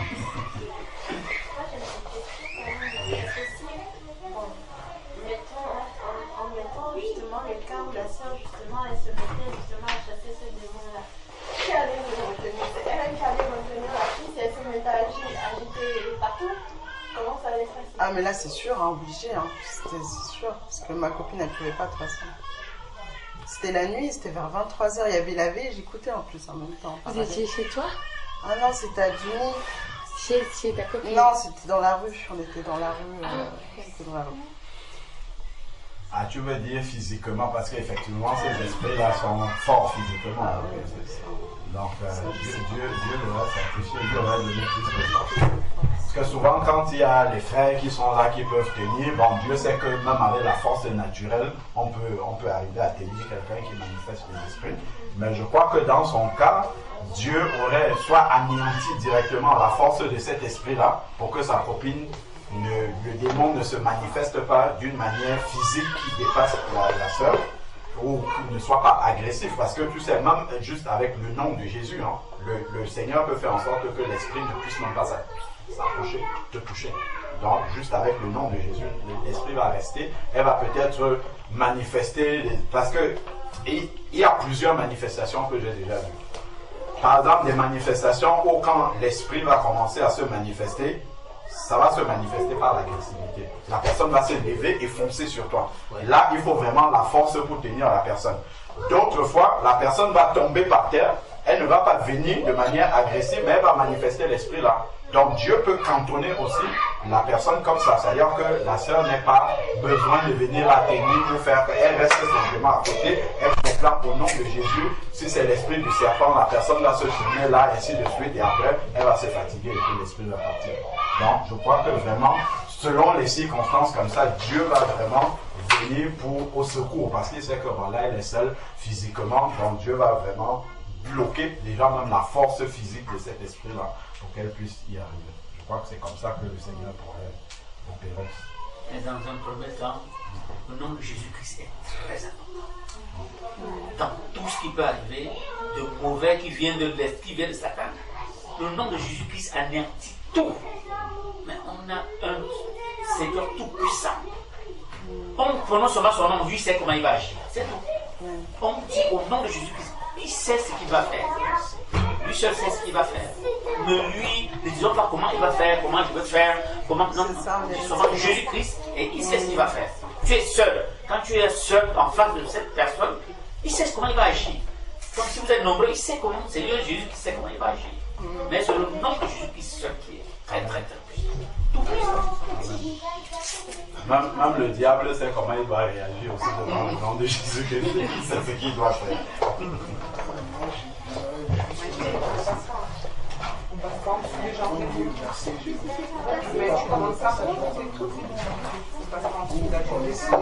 L'homme qui avait un légion de démons. La Bible précise bien qu'il y avait un légion de démons en lui. Et quand les démons là le tourmentaient, il allait dormir même dans les cimetières. Et on l'enchaînait même. Selon l'histoire dans la Bible, on l'enchaînait. Mais le jour où Jésus l'a vu, je ne pense pas que Jésus a pris des hommes pour le tenir. Il a simplement donné une parole. Et la parole a agi dans la vie du monsieur. Et le démon est parti. Mais j'ai vu aussi également, parce qu'il faut qu'on dise les choses qui sont vraies, j'ai vu aussi également les gens qui ont dit au nom de Jésus, mais la personne a commencé par mouvementer. Ça veut dire que la personne qui a dit le nom de Jésus n'avait pas de l'assurance dans son nom de Jésus. Mais quand tu as de l'assurance dans ce que tu dis et tu parles, les démons ne peuvent rien faire. Donc dans Philippiens plutôt chapitre 2, le verset 9 au verset 11, moi je crois tellement à la parole de Dieu que peu importe où je suis, je ne vois pas la grandeur, je ne vois pas ça, moi je vois la parole. Parce que la parole la Bible dit que la parole de Dieu est une puissance pour nous. C'est Paul qui le dit dans 1 Corinthiens chapitre 1. La parole de Dieu est une puissance pour nous. Si nous ne le voyons pas comme une puissance, nous le voyons simplement comme une parole, lorsque nous allons parler, même Satan va savoir qu'il n'y a pas de l'assurance dans ce que nous disons. Donc il ne va pas obéir. Mais on voit ici que c'est pourquoi aussi Dieu l'a souverainement élevé et lui a donné le nom qui est au-dessus de tous les noms, afin qu'au nom de Jésus, tout genou fléchisse dans les cieux, sur la terre et sous la terre, et que toute langue confesse que Jésus-Christ est Seigneur, à la gloire de Dieu le Père. Donc c'est la confiance que j'ai dans la parole de Dieu, que j'ai dans le nom de Jésus. C'est cette confiance-là qui va faire que lorsque je vais parler avec une autorité, que le démon saura que lui là, il ne parle pas comme tout le monde. Amen. Moi je me rappelle que lorsque j'étais jeune dans la foi et que je voyais, et c'était une expérience que j'ai faite. Je voyais les gens qui chassaient les démons dans l'église, ils attachaient les gens, les gens attachaient les personnes. Mais quand moi je venais, je parlais, les démons parlaient, ils disent, dites-lui que lui ne parle pas. Alors que les autres sont là, ils parlent depuis, moi je viens et dis, au nom de Jésus, le démon il dit, dis-lui que lui ne parle pas. Parce qu'il sait que quand je parle avec autorité. Donc nous devons parler avec autorité parce que c'est une puissance que Dieu nous a donnée. Amen. Le fait de savoir que le nom de Jésus, ce n'est pas le nom de Bouddha, de Mohamed, non. Le nom de Jésus, comme le frère Nicanor vient de le dire, c'est une puissance. Donc quand je parle avec autorité, avec assurance, afin que le démon sache que je sais qui je suis. Mais si je viens, je vais dire, bon, comme on m'a dit, moi aussi, je vais dire, pour voir ce que ça va faire. Le démon sait. Tout à fait, exactement. Il sait que tu n'as pas d'assurance, tu veux dire pour voir. Mais si tu sais que quand tu vas dire, il y a quelque chose qui va se produire, dès que tu vas parler, même si les démons, tu peux même leur donner. Tu pars calme. Moi, je l'ai déjà fait. Tu pars calmement, s'il te plaît, vas-y. Pars calmement. Au nom de Jésus, pars calmement. Il va partir calmement. Amen. Mais si tu n'as pas de l'assurance, tu commences à dire, bon, je vais faire comme ça. Tout dépend de comment tu dis la chose et dans ton état, l'état dans lequel tu es. C'est à ce moment-là que le démon pourra t'obéir. Donc, prenons vraiment confiance en nous-mêmes, mais pas en nous parce que c'est nous qui pouvons faire quelque chose. Souvenons-nous de tout à l'heure, Apocalypse 12, verset 11. Ils l'ont vaincu à cause du sang de l'agneau. Le sang de l'agneau a déjà vaincu le diable et tous les démons qui sont avec lui. Donc, quand je viens devant une personne qui est possédé, qui est un démon, moi je prends assurance par rapport à ce que Jésus a déjà fait. Amen. Donc moi je viens dans le nom de Jésus et je parle. Souvent nous parlons des ambassadeurs. Si on envoie l'ambassadeur de la France au Cameroun, il ne va pas aller au Cameroun quand il va voir les Français. Il va dire, bon, je vais demander à Sarkozy, ou bien bon, à Macron si je peux faire ça. Non, il sait qu'il est ambassadeur. Il vient, il va prendre l'autorité là, tu viens, il va te parler en tant qu'ambassadeur de la France au Cameroun. Nous sommes des ambassadeurs de Dieu pour amener le royaume de Dieu partout où nous allons. Si les apôtres l'ont manifesté, nous pouvons le manifester. Lorsque les apôtres arrivaient à un endroit, de la même manière que lorsque Jésus arrivait dans un endroit et que les démons avaient peur, c'est la même chose que les démons avaient lorsqu'il y avait encore certains apôtres qui avaient vécu avec Jésus sur terre.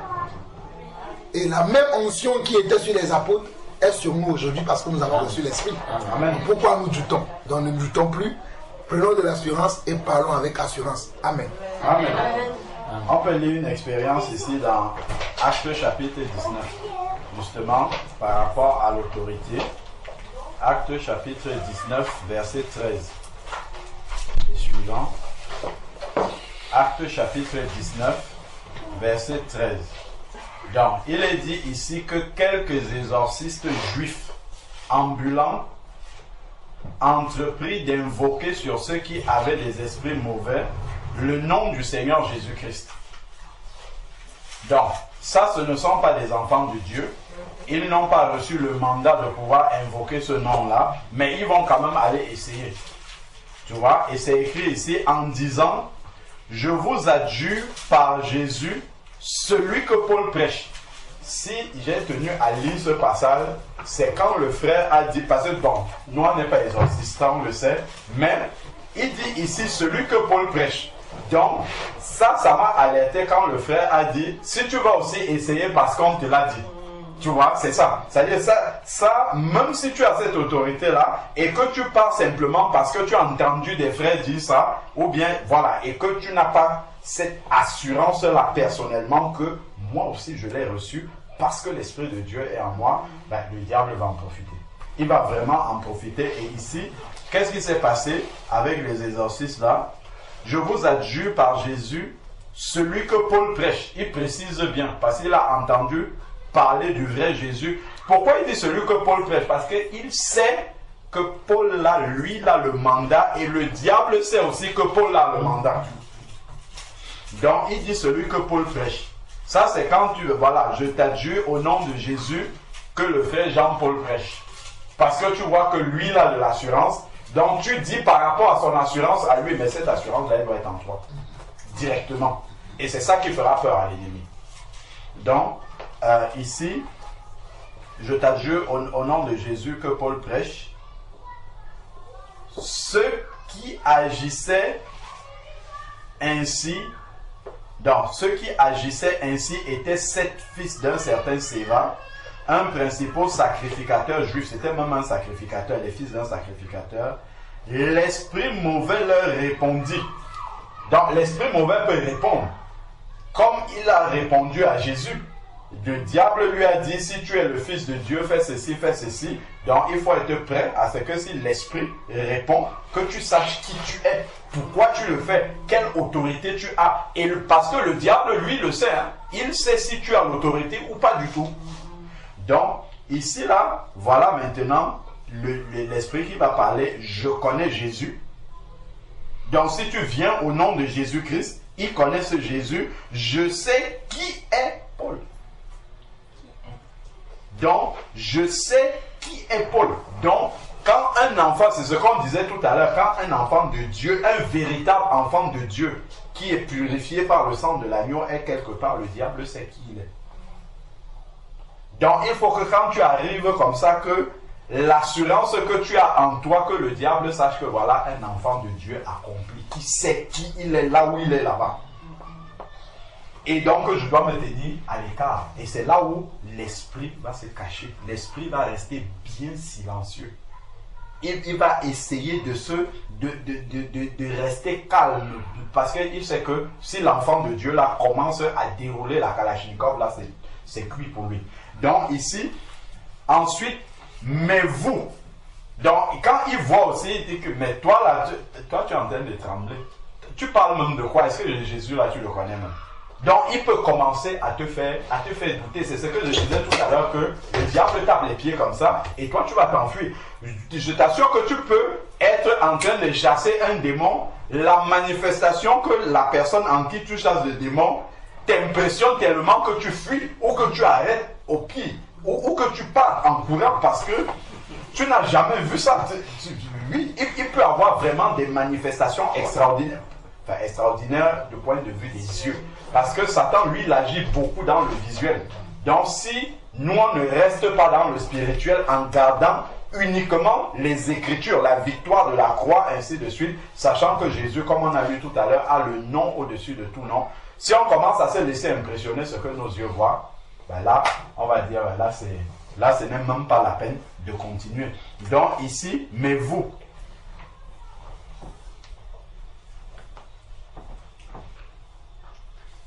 alors, donc ici, l'esprit mauvais répondit, je connais pas Dieu. Donc, mais vous, qui êtes-vous?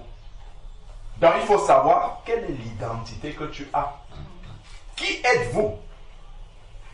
Et l'homme, non, on a déjà eu l'occasion, on était en train de chasser un esprit mauvais.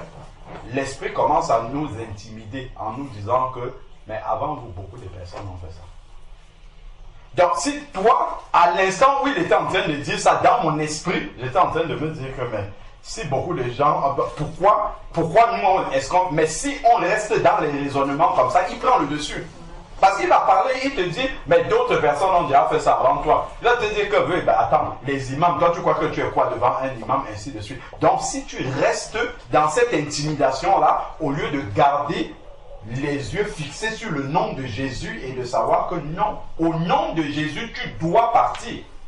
Parce que c'est le nom devant lequel tout genou fléchit. Toi là, tu dois fléchir les genoux. Et moi, j'ai l'autorité. Je suis mandaté par Jésus-Christ. Je suis son ambassadeur. Comme sa parole me dit, je suis son ambassadeur et tu dois partir. Comme le diable ne résistait pas face à Jésus-Christ, toi, tu ne dois pas résister. Tu dois partir. Et c'est vraiment la conscience de cette identité que tu as en Christ qui doit t'habiter. Et le diable, il va résister jusqu'à ce qu'il sente que ça, c'est un enfant de Dieu affermi qui sait ce qu'il est en train de faire. Et il n'a aucun doute de ce qu'il est en train de faire, qu'il est vraiment mandaté pour le faire, il a l'autorité pour le faire et il ne va pas partir. C'est vraiment ça. Je vois par exemple, il y a certains animaux comme le chien.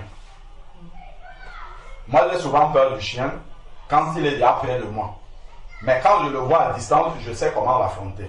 Bon, normalement, je sais que nous avons l'autorité sur tous les animaux, c'est aussi écrit dans la parole. Il y a une sœur qui m'avait dit ça. Le chien, en fait, quand vous vous regardez dans les yeux, c'est un combat spirituel dans les yeux. Ça se passe dans les yeux. Et moi, justement, comment est-ce que moi j'arrive à ne pas avoir peur du chien quand je le vois venir à distance jusqu'à ce qu'il vienne de moi? C'est juste d'éviter son regard. Parce que je sais que si nos regards se croisent, il saura que j'ai peur de lui et il va prendre le dessus. Donc c'est comme ça que moi j'arrive à vaincre la peur du chien. C'est-à-dire que j'évite de le regarder dans les yeux et je sais que s'il ne me voit pas dans les yeux, il ne saura pas que j'ai peur. Donc je peux venir à côté d'un grand chien, tant que mes yeux ne se sont pas croisés, je sais qu'il saura, il se dira que non, lui il n'a pas peur de moi, ainsi de suite. Mais alors qu'à l'intérieur de moi, je sais bien que voilà, j'aurais peur. Donc le diable c'est ça, il attend, c'est le face-to-face, le face-à-face là, effectivement. Il faut qu'il sente dans tes yeux, bon, c'est une image, hein, dans le spirituel, il faut qu'il sente. S'il ne sent pas ça, il ne va pas partir. C'est vraiment pour ça qu'on parle d'un combat, un combat vraiment. Il va essayer, même avec Jésus-Christ, on a vu, c'est pas au bout de la première fois qu'il est parti. Il va essayer de résister, et il faudra vraiment qu'il trouve quelqu'un qui est bien affermi, qui n'est pas en train de jouer avec lui, qui n'est pas en train de lui demander son avis, qui est en train de lui ordonner en sachant ce qu'il est en train de faire. Tu vois? Et quand le diable trouve quelqu'un comme ça, il va s'exécuter. Hein. Ça, il n'a même pas le choix. Bon, ce qu'il n'a pas trouvé ici, évidemment. Mais vous, qui êtes-vous? Donc, ton identité va toujours passer au scanner devant le diable. D'où, justement, nous devons marcher dans la sanctification et toutes ces choses-là pour que le diable ne vienne pas devant nous et il commence à dire, toi tu es un menteur, tu es un voleur, tu es un ceci. Il commence à nous déshabiller avec les choses qui lui appartiennent.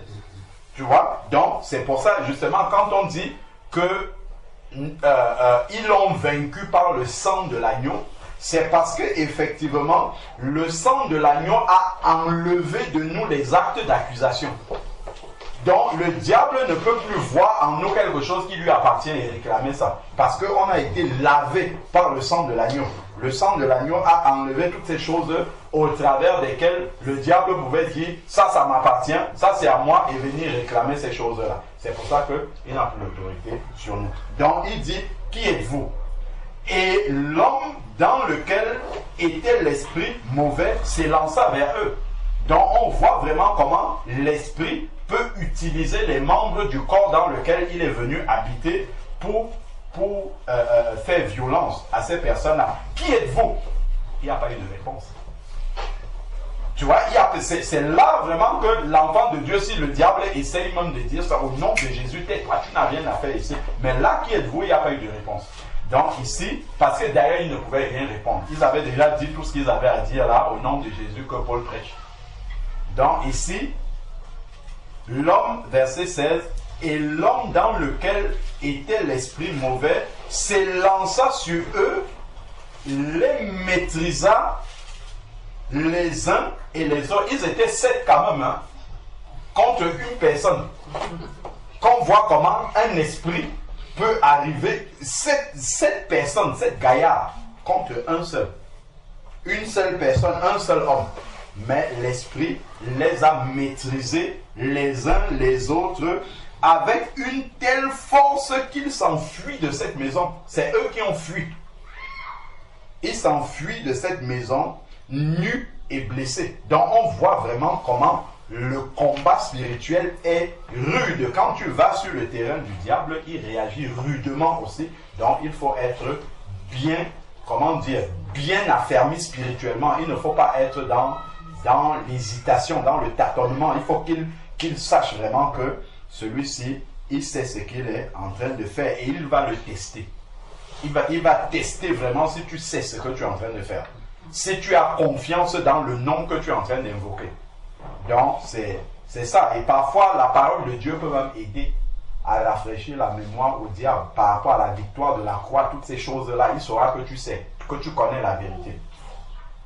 Et ça, c'est important parce que la parole de Dieu, quand tu dis ça au diable comme devant Jésus, tu dis cette parole-là au diable, il sait qu'il doit obéir à cette parole-là. Et cela fut connu de tous les Juifs et les Grecs qui habitaient à Éphèse, et la crainte s'empara de tous.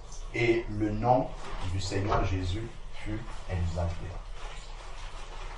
Dans la prière qu'on va faire pour toi, on va faire cette prière-là, mais c'est à toi qu'appartient le plus grand travail. Parce que, effectivement, le nom de Jésus ne peut pas être plus grand qu'il ne l'est déjà. Maintenant, c'est ta confiance dans ce nom-là qu'il faut travailler, dans l'intimité, puisque tout à l'heure, par exemple, tu confessais les miracles que le Seigneur a fait. Tous ces miracles-là, c'est vraiment pour faire grandir ta confiance dans le Seigneur et que ton cœur soit vraiment affermi dans la puissance de ce Seigneur-là. S'il a accompli de tels miracles, ainsi de suite, voilà, devant cet esprit-là, je dois connaître l'esprit qui est en moi. Comme il est dit dans la parole, celui qui est en nous est plus grand que celui qui est dans le monde. Donc, plus tu vas mettre ta confiance, méditer la parole, connaître la parole de Dieu, ça aide aussi beaucoup. Le fait de connaître la parole de Dieu et attacher vraiment sa foi à cette parole-là, ça va enlever, en fait, parce que je crois en fait que c'est plus la découverte de l'esprit, de le voir manifester. En fait, ton esprit, ta pensée est restée dessus, de te dire que non, waouh, l'esprit c'est comme ça qu'il est. Au lieu d'être dans l'action, tu étais impressionné parce que tes yeux sont en train de dire, ah oui, donc les démons, ils sont vraiment aussi moches que ça, ainsi de suite. Donc, au lieu d'être dans l'action, donc tu as perdu le but. Or, quand le Seigneur permet qu'il y ait des occasions comme ça, c'est déjà parce que tu es ambassadrice. Il sait que tu peux le faire. C'est pas pour rien qu'il a permis que cet esprit-là se manifeste devant toi. Première chose, il sait que tu peux aider ta copine. Tu as l'autorité pour le faire. Et puis, de deux, c'est pour te donner l'assurance à toi-même aussi. Parce que, bien souvent, on a peut-être des attaques dans le sommeil, ainsi de suite. Et le Seigneur permet ces choses-là. Il y a la plupart des nuits, pour beaucoup, on dort des nuits tranquilles. Mais il y a certaines nuits où il y a des attaques. Et ce n'est pas que cette nuit-là, les anges étaient au repos et puis n'ont pas voulu combattre. Non, ce n'est pas ça. C'est qu'à certains moments, le Seigneur laisse que nous puissions voir et que nous puissions exercer cette autorité-là pour que notre confiance grandisse. Quand tu vois par exemple dans ton sommeil, quelqu'un a essayé de t'étrangler, tu as juste dit Jésus, juste même pas au nom de Jésus, juste comme ça, et puis la présence mauvaise est partie. Mais ça fait grandir ta confiance en Jésus, en sorte que si une deuxième fois ça se présente, tu ne vas pas hésiter, tu vas le dire avec plus d'assurance, parce que la première fois ça a marché. Donc, effectivement, le Seigneur va souvent donner des occasions comme ça pour que notre foi, notre confiance dans son nom puisse s'exercer. Je suis sûr que si tu avais prié et que ta copine serait délivrée ici, là, le témoignage que tu aurais donné ça, je t'assure que déjà toutes tes soeurs, même si elles ont un combat spirituel, elles va vraiment, on connaît quelqu'un qui a la foi, vraiment, sœur Hélène vient nous aider. Et toi-même, l'assurance que tu aurais serait que quand tu entendrais sœur Muriel dire qu'il y a un combat spirituel, ma sœur, je prends la voiture, c'est toi-même qui allais courir parce que tu as confiance en celui qui est en toi. Tu allais dire non, ma sœur, je viens chez toi. Ne te laisse pas intimider par cet esprit-là parce que tu as l'assurance de ce qui va se passer chez elle. dont le Seigneur permet souvent ces occasions-là pour nous donner vraiment comme quand on était à l'école. Tu fais des leçons, après il y a des travaux dirigés, travaux pratiques. Donc là, on a médité l'autorité du nom de Jésus, ainsi de suite. Le Seigneur passe maintenant aux travaux pratiques, il te donne l'occasion de pouvoir exercer ça et de voir que ça marche. Et de voir que ce n'est pas que les écrits comme ça marche vraiment. Donc, prenons-le comme une formation que le Seigneur nous donne. C'est non seulement un devoir, une responsabilité, mais c'est aussi une formation que le Seigneur nous donne. Nous sommes comme les gendarmes de Dieu pour faire appliquer la loi du Seigneur et ôter Satan là où il n'a pas le droit d'être. Amen. Amen. Je voulais ajouter quelque chose de très pratique. Souvent, quand on est en face des démons comme ça, ces fois, des démons veulent parler pour nous intimider. C'est bien, j'ai bien aimé, là, comme tu as précisé, que c'est pour ça que nous devons vivre dans la sanctification, d'être droit, parce que quand on n'est pas droit dans le Seigneur, cela permet que le démon puisse nous manipuler, nous intimider. Même si on est dans le péché, parce que c'est des choses que j'ai vues, on doit rappeler au démon que non, tu dis que, au fait, on n'a même pas besoin de parler avec les démons. Malheureusement, c'est ce qui est à la mode aujourd'hui, où les pasteurs, ils font la délivrance, ils parlent avec les démons, ils mettent ça sur Internet, tu vois, des conversations, des heures. Moi, quand je vois ça, je suis vraiment fasciné de voir des trucs comme ça. Dans la Bible dit que Jésus ne permettait pas aux démons de parler. Là, celui qui est spécialiste dans ça, c'est le fou là qui est aux États-Unis, non, qui est en Afrique du Sud, et qui, ce n'est même pas la puissance de Dieu, il parle avec les gens. Oui, tu es né en quel jour? J'étais vu hier, il commence à parler avec les gens, et c'est maintenant très populaire sur Internet. Mais ce que j'aimerais nous dire, c'est que même si tu es dans le péché, et que tu vas pour chasser un démon, et que le démon te dit, ah, hier tu as menti, tu lui dis, au nom de Jésus, je te réprime parce que le Seigneur a payé le prix pour mes péchés. Je suis pur, et je t'ordonne au nom de Jésus, quitte ce corps. Amen. Mais tu ne vas pas accepter que lui te condamne, car la Bible dit dans 1 Jean chapitre 2 que nous avons un avocat. Tu le confirmes que non, tu as été lavé de tes péchés, parce que c'est la vérité. Mais si parce que bon, tu n'as pas d'assurance sur ce que le sang de Jésus a fait, il dit, ah bon, puisqu'il sait que hier j'ai menti, je ne peux pas le chasser, tu pars, il a gagné. C'est lui qui a gagné. Il faut lui rappeler que non, j'ai été justifié, j'ai été glorifié, et c'est pour cela que je t'ordonne, dans le nom de Jésus, quitte ce corps. Amen. Et il partira. Mais je nous avoue qu'il faut quand même que nous soyons dans la sanctification, Amen, dans la droiture, parce qu'on n'aura pas ça. Mais si on ne l'est pas, le sang de l'agneau peut encore agir. C'est pas parce que le démon a dit que tu as forniqué hier, tu as menti hier, tu as volé hier, qu'il a gagné. Non, parce que la Bible dit que si nous confessons nos péchés, il est juste et fidèle pour nous les pardonner. Et selon Colossiens 2, il a effacé là dont les ordonnances nous condamnaient. Tu dis au démon, l'acte a été effacé. Non, ne me rappelle pas mon passé. Ça, c'est mon passé. Moi, je te donne maintenant, à cause de l'autorité que j'ai reçue du Seigneur, quitte ce corps. Maintenant, ne parle plus. Il va partir. Amen. Je parle des choses que j'ai vues. Et c'est ça la pratique. Que Dieu nous bénisse. Amen. Amen. Amen. Amen. J'ai une question. Au fait, c'est par rapport à ce que la sœur a dit. Est-ce qu'on peut prier pour quelqu'un pour que sa foi puisse augmenter? Parce qu'on dit au fait, la foi vient de ce qu'on entend, et ce qu'on entend, c'est la parole. Donc, je ne sais pas si on peut prier pour que quelqu'un puisse avoir une foi plus grande. On va prier, je sais pas. Après, on va prier pour la sœur, et puis, qu'est-ce qui va se passer après? Si, moi, on peut prier pour tout. Même Pierre a demandé, quand le Seigneur a dit à Pierre, tu dois pardonner 7 fois fois 70 fois, Pierre a dit au Seigneur que cela est très impossible. Et il a dit au Seigneur, augmente ma foi. Donc, dans tout, parce que la Bible dit que si quelque chose nous manque, nous le demandons à Dieu. Donc, si je vois que la foi de mon frère ou de ma soeur est petite, je peux prier pour que Dieu lui augmente sa foi. Mais il faut que la soeur aussi ait foi, que Dieu peut lui augmenter sa foi. Parce que tout n'est pas la foi. Si moi je crois que Dieu peut augmenter ta foi, je prie pour toi, mais toi-même tu dis, ben lui il dit ça, est-ce que moi je veux avoir une foi grande? Et lui il va me chercher des problèmes. Dieu ne te donnera pas ça. Non, mais nous ne trompons pas à nous-mêmes. Tu peux dire, ah oui, il dit ça, mais peut-être si ma foi est grande maintenant, mes combats seront grands. Donc moi je ne veux pas avoir des combats qui sont grands. Oui, parce que si ta foi est grande, tes combats seront grands. Bien sûr. Si ta foi est petite, tu auras un combat en fonction de ta foi. Tu auras des luttes en fonction de ta foi. C'est ça, aussi longtemps que ta foi va grandir, aussi longtemps que tes combats aussi seront des combats de lutte. Regardez l'apôtre Paul. Regardez les apôtres, les combats qu'ils traversaient. Parce qu'ils avaient la foi pour ça. Par exemple, le Seigneur ne va pas permettre à Déborah aujourd'hui de se retrouver devant un grand démon parce qu'il sait que c'est aujourd'hui qu'elle vient d'avoir l'autorité. Le Seigneur va attendre. Il va commencer petit à petit. Quand elle va voir que là, elle prend de l'assurance, elle va lui mettre devant des choses où là, elle sait qu'elle est préparée pour ça. D'ailleurs, il le dit dans la parole. Hein, il ne peut pas nous éprouver au-delà de nos forces. Donc, mais je sais que tout, on peut tout demander par la prière parce que le Seigneur nous le recommande. Que si nous manquons quelque chose, qu'on le demande comme Jacques 1 nous le dit, mais qu'on le demande avec foi. Amen. Si déjà je me dis, ah, si Dieu augmente ma foi, mes combats seront grands. Non, Seigneur, attends un peu. Tu as prié, mais c'est des paroles en l'air. Amen.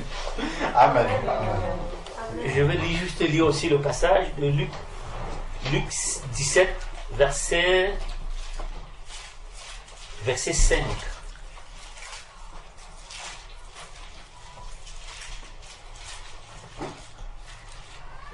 Amen. Où les apôtres ont demandé au Seigneur, augmente-nous la foi.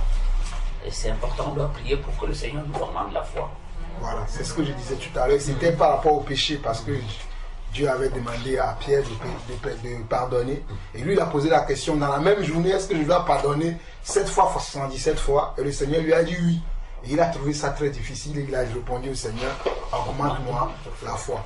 Donc on peut demander au Seigneur de nous augmenter notre foi parce qu'il y a des choses que personnellement, et c'est vrai, il y a des choses que personnellement nous ne pouvons pas faire si nous n'avons pas une foi qui est vraiment grande.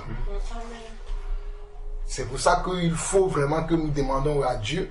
D'ailleurs, c'est quelque chose que moi je demande à Dieu quotidiennement. Je n'attends pas d'être déjà devant une situation difficile avant de demander au Seigneur d'augmenter ma foi. Tous les jours, c'est dans mes prières. Je demande au Seigneur qu'il augmente ma foi, ma connaissance, mon discernement, ma sagesse. Parce que c'est tous les jours que je demande ça. Parce que je ne veux pas attendre d'être devant l'épreuve avant de demander.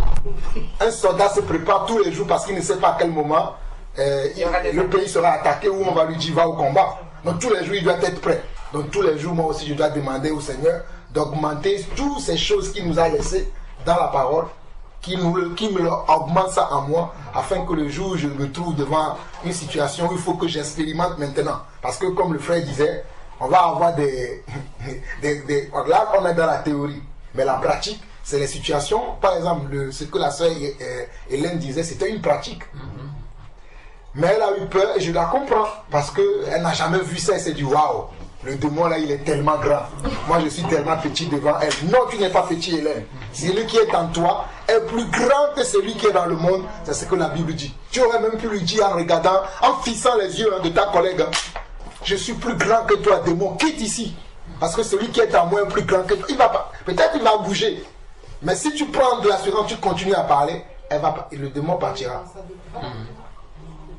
Le démon partira. Moi, je me rappelle, je ne sais pas si mon épouse peut témoigner, une fois on priait à la maison, et la fille qui est partie au Canada, on priait, et j'avais vu qu'il y avait un esprit du chat. C'est la première fois même que je voyais ça, parce que le Seigneur m'a montré qu'elle devait traverser la route, et la voiture devait le renverser, comme on voit souvent les voitures frapper les animaux. J'ai commencé par parler, j'ai dit au nom de Jésus, tu quittes son corps. La fille s'est allongée par terre et il y avait des mouvements. Mais moi je disais au nom de Jésus, et un moment elle s'est calmée. Elle-même après elle a eu honte. Parce qu'elle est restée 3 semaines sans nous parler parce que ce qui s'est passé, elle a eu honte. Mais ce n'était pas elle, c'était un démon qui doit partir. Et je rends grâce à Dieu que le démon est parti. Mais vraiment, soyons sûrs que la puissance est dans le nom de Jésus. Amen. Vraiment, il y a une grande puissance là-dedans. Je peux donner des témoignages. Il y a de la puissance dans le nom de Jésus. Quand bien même qu'on serait dans le péché, il y a encore la puissance dans le nom de Jésus. Le démon ne peut pas me dire parce que j'ai péché hier que je n'ai rien à lui dire, c'est faux. Ce qui est écrit, c'est que Jésus a effacé là dont les ordonnances nous condamnaient. Mais quand même, vivons dans l'obéissance, dans la sanctification, afin que le démon n'ait rien à dire sur nous. Comme Job, Satan n'a plus rien trouvé sur lui. C'est ça qui est l'excellence que nous devons chercher. Amen. Amen. Et puis, on doit savoir, quand on prie pour que le Seigneur augmente notre foi, tout de suite, il faut s'attendre maintenant à une épreuve. Tout de suite, on attend la épreuve. Seigneur va nous éprouver dans la journée ou après-demain. Il va nous mettre face à une situation pour voir si vraiment cette foi-là en nous a grandi. Et c'est très important. Quand nous prions même, Seigneur, fais en sorte que je ne sois plus en colère, fais en sorte que je n'ai plus de rancune. Immédiatement, le Seigneur va mettre ça en épreuve, va nous mettre en épreuve pour voir si effectivement la prière que nous lui avons faite, on a cru en cette prière-là, on a pris ça avec foi et on est prêt à accepter. Mais si qu'on sache seulement que toute prière qu'on fait, Dieu nous met en épreuve par rapport à nos prières. C'est vraiment ça. Pour compléter un peu ce que le frère vient de dire, c'est vrai, ça m'a rappelé en même temps quelque chose que je devais partager ici avec les frères. Et c'était que, comme j'avais dit il y a 2 semaines de cela, quand on était chez la sœur Stéphanie, que des problèmes familiaux très souvent amènent à détester celui qui parle toujours de la part de Dieu. Très souvent, celui qui veut raisonner selon la parole de Dieu pour trancher une affaire de famille, on dit mon frère, prends ta route. Et ça, pour revenir à ce que le frère Nicanor est en train de dire tout à l'heure là, il y a quelques temps de cela que moi et mes oncles qui sont à Venise, c'est vraiment pas ça entre nous.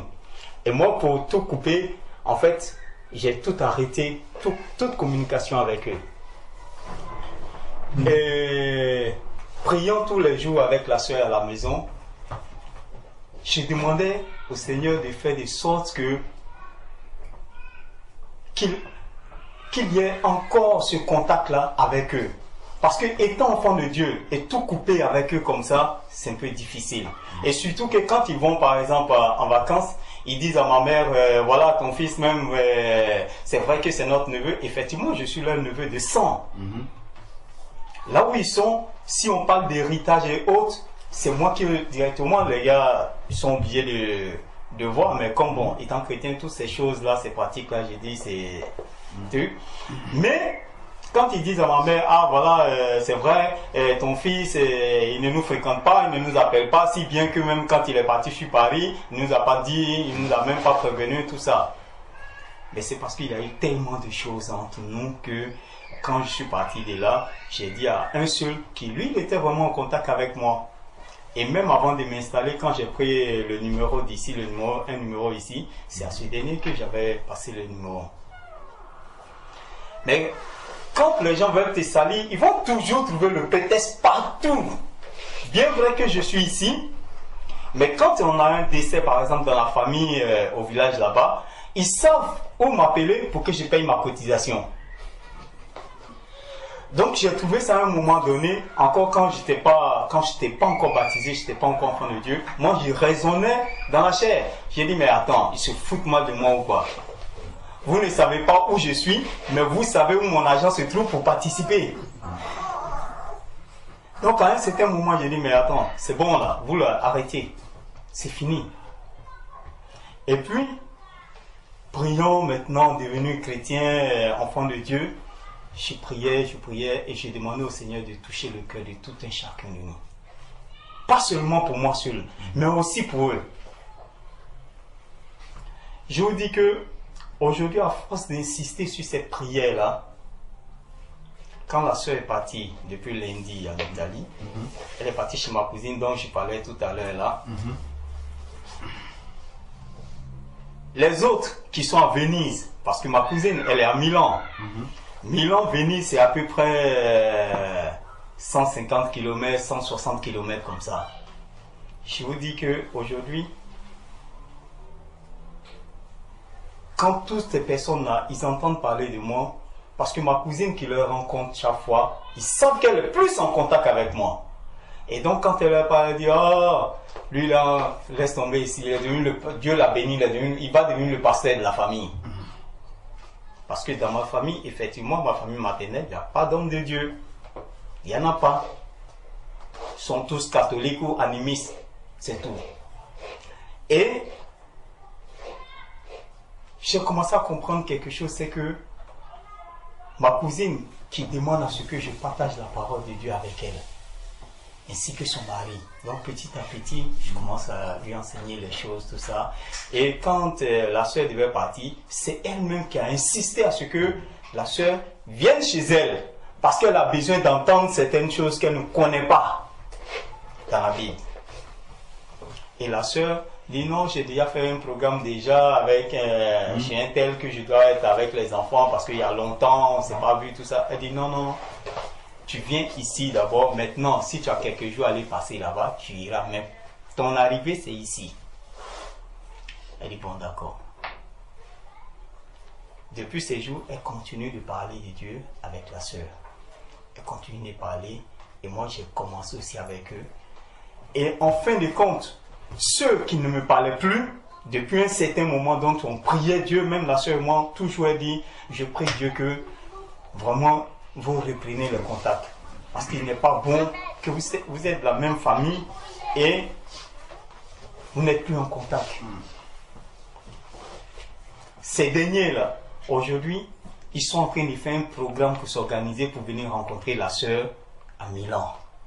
Wow. Et c'est un parmi eux qui m'appelle, qui me dit, écoute, nous on est en train de s'organiser, il y a des choses et puis il y a les enfants qu'on n'a pas vus il y a longtemps, tout ça, même qu'il y a eu même un petit garçon qu'on n'a pas encore connu à part dans les photos et tout ça, mais on vient, on s'organise, on vient pour rencontrer ton épouse. Wow. Pourtant quand ils ne me parlaient plus, qu'ils avaient coupé le contact, même il y a un parmi eux qui lui tous les week-ends l'appelait ma femme, il avait tout coupé. Ma femme a insisté l'appeler plusieurs fois. Ils voient les appels, ils ne répondent pas.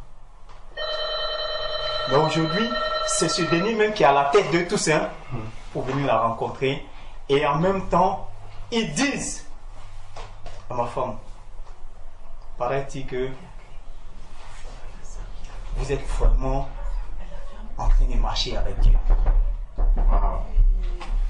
Et ma femme lui dit oui, effectivement, c'est là où le Seigneur nous a conduit qu'on est en train de faire actuellement. Mais on prie Dieu pour vous tous. Et c'est là que ces derniers-là, aujourd'hui, il revient en contact avec moi et les autres qui commencent à me dire, frère, on avait été connus. Nous-mêmes on sait. Parce qu'il y a eu certaines choses que ce n'était pas vrai qu'on avait dit. On sait que ça t'a choqué. C'est pour ça que tu avais coupé tous les ponts. Mais vraiment, nous on vient, il faudrait qu'on rencontre la sœur. C'est par elle qu'on va commencer d'abord à demander pardon. Parce qu'elle n'est pour rien. Et j'ai commencé à comprendre en même temps que, en fait, c'est vrai, peut-être on s'était mis à prier, mais comme on le dit souvent, on prie mais sans aller jusqu'au bout de la foi de ce que Dieu peut faire. Est-ce que Dieu entend vraiment nos prières? Est-ce qu'il réalise vraiment le désir de nos prières? C'est aujourd'hui en parlant, quand le frère Nicanor parlait tout à l'heure, j'ai commencé à comprendre que en fait, toutes ces choses-là, ce n'était pour rien. Ce n'était pas pour rien en fait. Parce que Dieu veut vraiment travailler. Et je sais, j'ai dit à la sœur, même hier je parlais avec elle, j'ai dit à la sœur, tu sais, ils ne s'organisent pas pour venir pour rien. Pas parce qu'il y a longtemps qu'ils ne t'ont pas vu, ni les enfants et autres. C'est parce que quelque part, j'ai demandé au Seigneur un truc. Tu as fait de cette famille-là une famille qui ne connaît même pas Dieu à 99%. J'aimerais que ma famille connaisse Dieu. J'aimerais que même si ce serait à travers moi ou à travers un homme de Dieu, mais qui les amène tous au Seigneur avant qu'il ne soit tard. Il y a des moments quand je priais comme ça, je pleurais. Mais quand on me voit, personne ne peut penser, d'après la soeur Hélène et là, toi avec toi, ton caractère dur, là, mon chien, tout ça. Mais personne ne peut s'imaginer qu'on peut se mettre à pleurer pour prier Dieu pour ses frères. Parce qu'ils ne connaissent pas. Et ça me faisait mal à chaque moment. Mais aujourd'hui, même l'aîné parmi eux a compris. Et s'il cherche à rencontrer la soeur qui est présentement là-bas, je sais que c'est pour une bonne cause. Donc vraiment très souvent, on demande des choses au Seigneur, mais peut-être qu'on n'est pas patient. J'ai commencé à prier ça il y a peut-être de cela 1 an que je demande toujours cela au Seigneur. Mais c'est aujourd'hui que les résultats sont en train d'arriver. Donc je bénis le nom de Dieu vraiment pour le travail qu'il fait et qu'il a commencé. J'espère et je crois que ça ira jusqu'au bout avec eux. Amen. Amen. Amen. Gloire à Dieu. Amen.